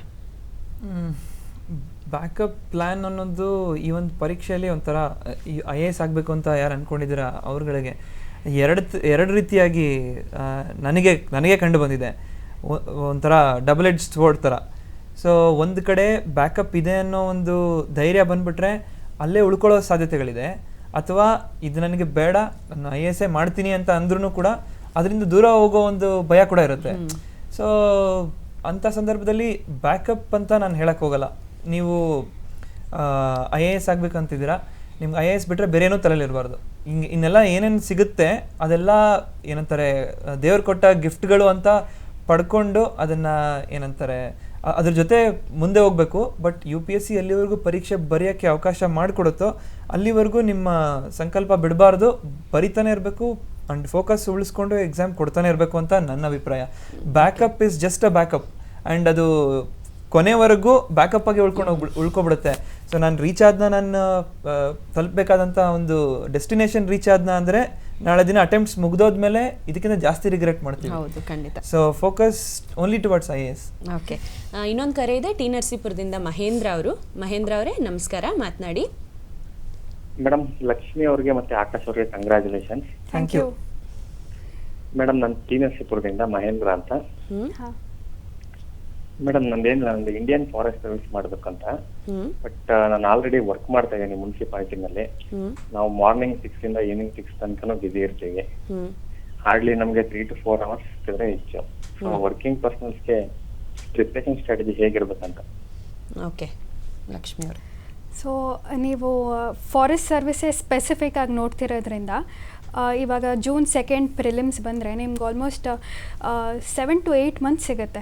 December 2 ಮೇನ್ಸ್ ಬರುತ್ತೆ. ಸೊ ನೀವೇ ಯೋಚನೆ ಮಾಡಿ, ಜೂನಿಂದ ಡಿಸೆಂಬರ್ ತನಕ ಎಷ್ಟು ತಿಂಗಳು ಸಿಗುತ್ತೆ ಅಂತ. ಸೊ ಈ ಪೀರಿಯಡಲ್ಲಿ ನಿಮಗೆ ನಾಗರಿಕ ಸೇವೆ ಪರೀಕ್ಷೆಯಲ್ಲಿ ಎಷ್ಟು ಪತ್ರಿಕೆಗಳು ಇದೆ, ಆಲ್ಮೋಸ್ಟ್ 4 ಜನರಲ್ ಸ್ಟಡೀಸ್ ಪೇಪರು ನಿಮಗಿರಲ್ಲ ಇದರಲ್ಲಿ. ಸೊ ಒಂದು ಜನರಲ್ ನಾಲೆಜ್ ಪೇಪರ್ ಇರುತ್ತೆ 300 ಮಾರ್ಕ್ಸಿಗೆ, ಒಂದು ಇಂಗ್ಲೀಷ್ ಪೇಪರ್ ಇರುತ್ತೆ 300 ಮಾರ್ಕ್ಸಿಗೆ, ಅದು ಬಿಟ್ಟು 2 ಆಪ್ಷನಲ್ ಸಬ್ಜೆಕ್ಟ್ಸ್ ಇಷ್ಟೇ. ಸೊ ಈ ಟೋಟಲಿ ಎಷ್ಟಾಯಿತು 6 ಪೇಪರ್ಸ್ ಇರುತ್ತೆ. ಸೊ ಇದು ನೀವು ಬರೆದಿದ್ರೆ ಇದರಲ್ಲಿ ಕಾಂಪಿಟೇಷನ್ ಆಗಿರಲಿ ಅಥವಾ ಸಿಗೋದು ಸ್ವಲ್ಪ ಸುಲಭವಾಗಿದೆ ಕಂಪೇರ್ ಟು ನೀವು ಪ್ರಿಲಿಮ್ಸ್ ಕ್ಲಿಯರ್ ಮಾಡಿದರೆ ಇದರಲ್ಲಿ ಸಿಗೋದು ಚಾನ್ಸಸ್ ಜಾಸ್ತಿ ಇದೆ. ಸೊ ಆ್ಯಂಡ್ ನಿಮ್ಗೆ ಒಳ್ಳೇದಾಗಲಿ, ಈ ಸತಿ ಖಂಡಿತ ಬರೀರಿ. ನಂಗೆ ತುಂಬ ಖುಷಿ ಆಗ್ತಿದೆ, ಬಿಕಾಸ್ ಅರಣ್ಯ ಸೇವೆ ಬಗ್ಗೆ ತುಂಬ ಕಡಿಮೆ ಜನ ಕೇಳ್ತಾರೆ. ನಾನು ಬರೆದಾಗ ನನಗೆ ಆಪರ್ಚುನಿಟಿ ಇರಬೇಕು ಅನ್ನೋದು ನಿಮಗೂ ಇದೆ. ಒಳ್ಳೇದಾಗಲಿ. ಓಕೆ, ಇನ್ನೊಂದು ಕರೆ ಇದೆ ದಾವಣಗೆರೆಯಿಂದ, ಸೃಷ್ಟಿ ಅವರು. ಸೃಷ್ಟಿ ನಮಸ್ತೆ, ಮಾತನಾಡಿ. ನಮಸ್ತೆ madam, good afternoon. Good afternoon, ಹೇಳಿ ಸೃಷ್ಟಿ. ನಮ್ದು ಮೊನ್ನೆ PU ರಿಸಲ್ಟ್ ಬಂದಿದೆ, ನಮ್ಮ ಸೆಕೆಂಡ್ PU ಕಂಪ್ಲೀಟ್ ಆಗಿದೆ. ಓಕೆ, ನನಗೆ UPSC ನನ್ನ ಇದು ಚೈಲ್ಡ್ಹುಡ್ ಆಂಬಿಷನ್ ಅದು. ಸೊ ನಾನು ಇವಾಗ BSc ರೆಗ್ಯುಲರ್ ಹೋಗ್ಲಾ ಅಥವಾ ಕರೆಸ್ಪಾಂಡಿಂಗ್ ಹೋಗ್ಲಾ, ಪ್ರಿಲಿಮ್ಸ್ ಯಾವ್ಯಾವ ಬುಕ್ ರೆಫರ್ ಮಾಡಬೇಕು? ಓಕೆ, ಸೃಷ್ಟಿ ಅವ್ರ ಪ್ರಶ್ನೆಗೆ ಆಕಾಶ್ ಉತ್ತರ ಕೊಡ್ಬೋದಾ? Okay, so PUC just complete ಮಾಡಿದ್ದೀರಾ, ಕಂಗ್ರಾಟ್ಸ್ ಅದಕ್ಕೆ ನಿಮಗೆ. ಇವಾಗ ನೀವು ಕರೆಸ್ಪಾಂಡಿಂಗ್ನಲ್ಲಿ ಅಥವಾ ಕರೆಸ್ಪಾಂಡೆನ್ಸ್ನಲ್ಲಿ ಅಥವಾ ರೆಗ್ಯುಲರ್ ಕೋರ್ಸ್ನಲ್ಲಿ ಡಿಗ್ರಿ ಮಾಡಬೇಕು ಅನ್ನೋ ಪ್ರಶ್ನೆಗೆ ನನ್ನ ಉತ್ತರ ನಿಮಗೆ ಅನುಕೂಲ ಇದೆ. ನೀವು ಡಿಗ್ರಿ ಕಾಲೇಜಿನ ಎನ್ವಿರಾನ್ಮೆಂಟ್ ನೋಡಬೇಕು. ಕಾಲೇಜ್ ಅನ್ನೋ ಒಂದು ಇನ್ಸ್ಟಿಟ್ಯೂಷನ್ ಹೇಗೆ ನಡೆಯುತ್ತೆ, ಸ್ಟೂಡೆಂಟ್ಸ್ ಹೇಗಿರ್ತಾರೆ, ಆ ಕಾಲೇಜ್ ಕಲ್ಚರ್ ಹೇಗಿರುತ್ತೆ, ಇದನ್ನು ಕೂಡ ನೋಡೋ ವಯಸ್ಸಲ್ಲೇ ನೋಡೋಕ್ಕೆ ಸಾಧ್ಯ, ಇದ್ರ ನಂತರ ನೋಡೋಕ್ಕಾಗಲ್ಲ. ಸೊ ಇವಾಗ ಕಾಲೇಜಿಗೆ ಜಾಯ್ನ್ ಆಗಿ ಅನ್ನೋದೇ ನನ್ನ ಒಂದು ಸಜೆಷನ್. ಬಟ್ ಕಾಲೇಜಿಗೆ ಜಾಯ್ನ್ ಆಗಿ ಜೊತೆಗೆ ನಿಮ್ಮ ಫಸ್ಟ್ ಕಾಲೇಜಿಗೆ ಜಾಯ್ನ್ ಆದಮೇಲೆ ಕಾಲೇಜ್ ಕಡೆಗೆ ಜಾಸ್ತಿ ಗಮನ ಇರಲಿ. ನಿಮ್ಮ BSc ಏನು ಓದಬೇಕಂತಿದ್ರೆ ಅಲ್ಲಿ ಜಾಸ್ತಿ ಗಮನ ಇರಲಿ. ಜೊತೆಗೆ ನಿಮ್ಗೆ ಇಂಟ್ರೆಸ್ಟೆಡ್ ಏನು ವಿಷಯಗಳು, ಟಾಪಿಕ್ಗಳು ನಮ್ಮ ದೇಶದಲ್ಲಿ ಅಂತಾರಾಷ್ಟ್ರೀಯ ಮಟ್ಟದಲ್ಲಿ ನಡೀತಾ ಇದೆ ಅಂಥದ್ದನ್ನು ಓದಿ. ಇದು ಹಿಂದೆ ನಾನು ಹೇಳ್ದಂಗೆ ನ್ಯೂಸ್ ಪೇಪರ್ ಓದಿ, ಮ್ಯಾಗ್ಝಿನ್ಗಳು ಓದಿ, ಪ್ರತಿದಿನ ಲೈಬ್ರರಿಲಿ ಅರ್ಧ ಗಂಟೆಯಿಂದ 1 ಗಂಟೆ ಕಳೀರಿ. ಒಂದಂತೂ ಹೇಳ್ತೀನಿ, ನೀವು ಕಾಲೇಜ್ ಶುರು ಮಾಡಿದ್ರಿಂದ ಹಿಡಿದು ಮುಗಿಸೋವರೆಗೂ ಒಂದಿನೂ ಬಿಡ್ದಂಗೆ ಸತತವಾಗಿ ಎಡೆಬಿಡದೆ ಪ್ರತಿದಿನ ಅರ್ಧ ಗಂಟೆಯಿಂದ 1 ಗಂಟೆ ನೀವು ಲೈಬ್ರರಿಲಿ ಸ್ಪೆಂಡ್ ಮಾಡಿದ್ರೆ ನೀವು ಕಾಲೇಜ್ ಮುಗಿಸೋ ಹೊತ್ತಿಗೆ ಡೆಫಿನೆಟ್ಲಿ ನಾನು IAS ಆಗಬೇಕು ಅನ್ನೋ ಒಂದು ಏನಂತಾರೆ ಖಚಿತತೆ ಹಿಡ್ಕೊಂಡು ಆಚೆಗೆ ಬರ್ತೀರಾ ಕಾಲೇಜಿನಿಂದ. ಅದಂತೂ ಗ್ಯಾರಂಟಿಯಾಗಿ ಹೇಳ್ತೀನಿ. ನಾನು ಇದನ್ನು ಕಣ್ಣಿಂದ ನೋಡಿದ್ದೀನಿ ಕೂಡ. ನನ್ನ ಕಾಲೇಜಸ್ನಲ್ಲಿ, ಸ್ಕೂಲ್ನಲ್ಲಿ ಏನಂತಾರೆ ಅವಾಗಲೇ ಕರೆಂಟ್ ಅಫೇರ್ಸ್, ನ್ಯೂಸ್ ಪೇಪರ್ ಬಗ್ಗೆ ಭಾಳಷ್ಟು ಇಂಟ್ರೆಸ್ಟ್ ಇರೋರು ಅವರು ಕಾಲೇಜ್ ಮುಗಿಸಿದ ತಕ್ಷಣ ರೆಡಿಯಾಗಿದ್ದರು. ಬಟ್ ನಾವು ಆಮೇಲೆ ಶುರು ಮಾಡಬೇಕಾಗಿ ಬಂತು, ಎಲ್ಲ ಆಮೇಲೆ ಕಲಿಬೇಕಾಗಿ ಬಂತು. ಆವಾಗ ನಾನು ಅನ್ಕೋತೀನಿ ಬಹುಶಃ ನಾನು ಆ ಟೈಮಲ್ಲಿ ಓದ್ಬೋದಿತ್ತಾ ಅದನ್ನೆಲ್ಲ ಅಂತ. ಓಕೆ, ಬಟ್ ಮೊದಲೇ ಹೇಳಿದಾಗೆ ಒಬ್ಬೊಬ್ಬರು ಸಕ್ಸಸ್ ಸ್ಟೋರಿ ಒಂದೊಂದು ಕಥೆಯನ್ನು ಹೇಳುತ್ತೆ. ಹಾಗೆ UPSC ಇನ್ನೊಂದೇನೆಂದರೆ ಸಕ್ಸಸ್ಗೆ ತುಂಬ ಪೇರೆಂಟ್ಸ್ ಇರ್ತಾರೆ, ಫೇಲ್ಯೂರ್ ಆದಾಗ ಆರ್ಫನ್ ಆಗಿಬಿಡ್ತಾರೆ. ಬಟ್ UPSC ತುಂಬ ಅವೆನ್ಯೂಸ್ನ ಓಪನ್ ಮಾಡಿಕೊಡುತ್ತೆ. ಅದೊಂದೇ ಅಲ್ಲ, ಸ್ಪರ್ಧಾತ್ಮಕ ಪರೀಕ್ಷೆಗಳ ಯುಗ ಇವತ್ತು ಶುರುವಾಗ್ಬಿಟ್ಟಿದೆ. ಪ್ರತಿಯೊಂದಕ್ಕೂ ಸ್ಪರ್ಧಾತ್ಮಕ ಪರೀಕ್ಷೆಗಳಿದೆ. ಎಲ್ಲದಕ್ಕೂ ಟ್ರೈ ಮಾಡ್ತಾ ಇರಿ ಅಂತ ವೀಕ್ಷಕರಲ್ಲಿ ಕೇಳ್ಕೊಳ್ತಾ, ನಿಮ್ಮಿಬ್ಬರ ಯಶಸ್ಸೇನಿದೆ ಇವತ್ತು ಅದು ಒಂದು ದೊಡ್ಡ ಸಾಗರದಲ್ಲಿ ಒಂದು ಬಿಂದು ಅಷ್ಟೇ. ನೀವಿನ್ನೂ ಈಗ ಒಂದು ಹನಿ ನೀರನ್ನ ಮುಟ್ಟಿದ್ದೀರಾ. ಇನ್ನೂ 30-35 ವರ್ಷಗಳ ಸರ್ವಿಸ್ ಇದೆ ನಿಮ್ಮಿಬ್ಬರಿಗೂ. ನಿಮ್ಮ ಏಜ್ ಲಿಮಿಟ್ಸ್ ನೋಡಿದ್ರೆ ಆ ಸರ್ವಿಸ್ನಲ್ಲಿ ಇವತ್ತು ನೀವಿಲ್ಲಿ ಕೂತ್ಕೊಂಡು ಮಾತಾಡೋದಲ್ಲ, ಮತ್ತೆ ನಿಮ್ಮನ್ನು ಹೀಗೆ ನಾವು ಅವಾಗವಾಗ ಕರೆಸಿ ನಿಮ್ಮ ಯಶಸ್ಸನ್ನು ಅದೊಂಥರ ಆ ಪೀಕ್ನ ನೋಡೋ ಹಾಗಾಗಲಿ, ನಿಮ್ಮ ಶ್ರಮಗಳೇನಿದೆ, ನಿಮ್ಮ ಕನಸುಗಳೇನಿದೆ ಎಲ್ಲ ವೆನ್ಯೂಸ್ನಲ್ಲೂ ನೀವು ಸಾರ್ಥಕತೆಯನ್ನು ಗಳಿಸೋ ಹಾಗಾಗಲಿ, ನಿಮ್ಮ ಸೇವೆ ದೇಶಕ್ಕೆ ಮಾತ್ರ ಅಲ್ಲ ಅಂತಾರಾಷ್ಟ್ರೀಯ ಮಟ್ಟಕ್ಕೆ ಉಪಯುಕ್ತತೆಯನ್ನು ನೀಡಿ ಕರ್ನಾಟಕದ ಹೆಸರನ್ನು ಎತ್ತರದಲ್ಲಿರಿಸಲಿ ಅನ್ನೋದು ನಮ್ಮ ಆಸೆ. ಆಲ್ ದ ಬೆಸ್ಟ್ ನಿಮ್ಮಿಬ್ಬರಿಗೂ. ನಿಮ್ಮ ಮುಂದಿನ ಯಾಕಂದರೆ ಆಗಸ್ಟ್ನ ಹತ್ತಿರದಲ್ಲಿ ನಿಮಗೆ ನಿಮ್ಮ ಟ್ರೈನಿಂಗ್ ಸ್ಟಾರ್ಟ್ ಆಗ್ತಾ ಇದೆ. ಆ ಟ್ರೈನಿಂಗ್ ನಿಮ್ಮನ್ನು ಇನ್ನೂ ಒಂದು ಮಟ್ಟಕ್ಕೆ ಎತ್ತರ ಕರ್ಕೊಂಡು ಹೋಗುತ್ತೆ. ಮತ್ತೆ ನಿಮ್ಮನ್ನು ನಾವಿಲ್ಲಿ ನೋಡಬೇಕು ಸಾಧನೆಯೊಂದಿಗೆ ಅನ್ನೋದು ನಮ್ಮ ಆಸೆ.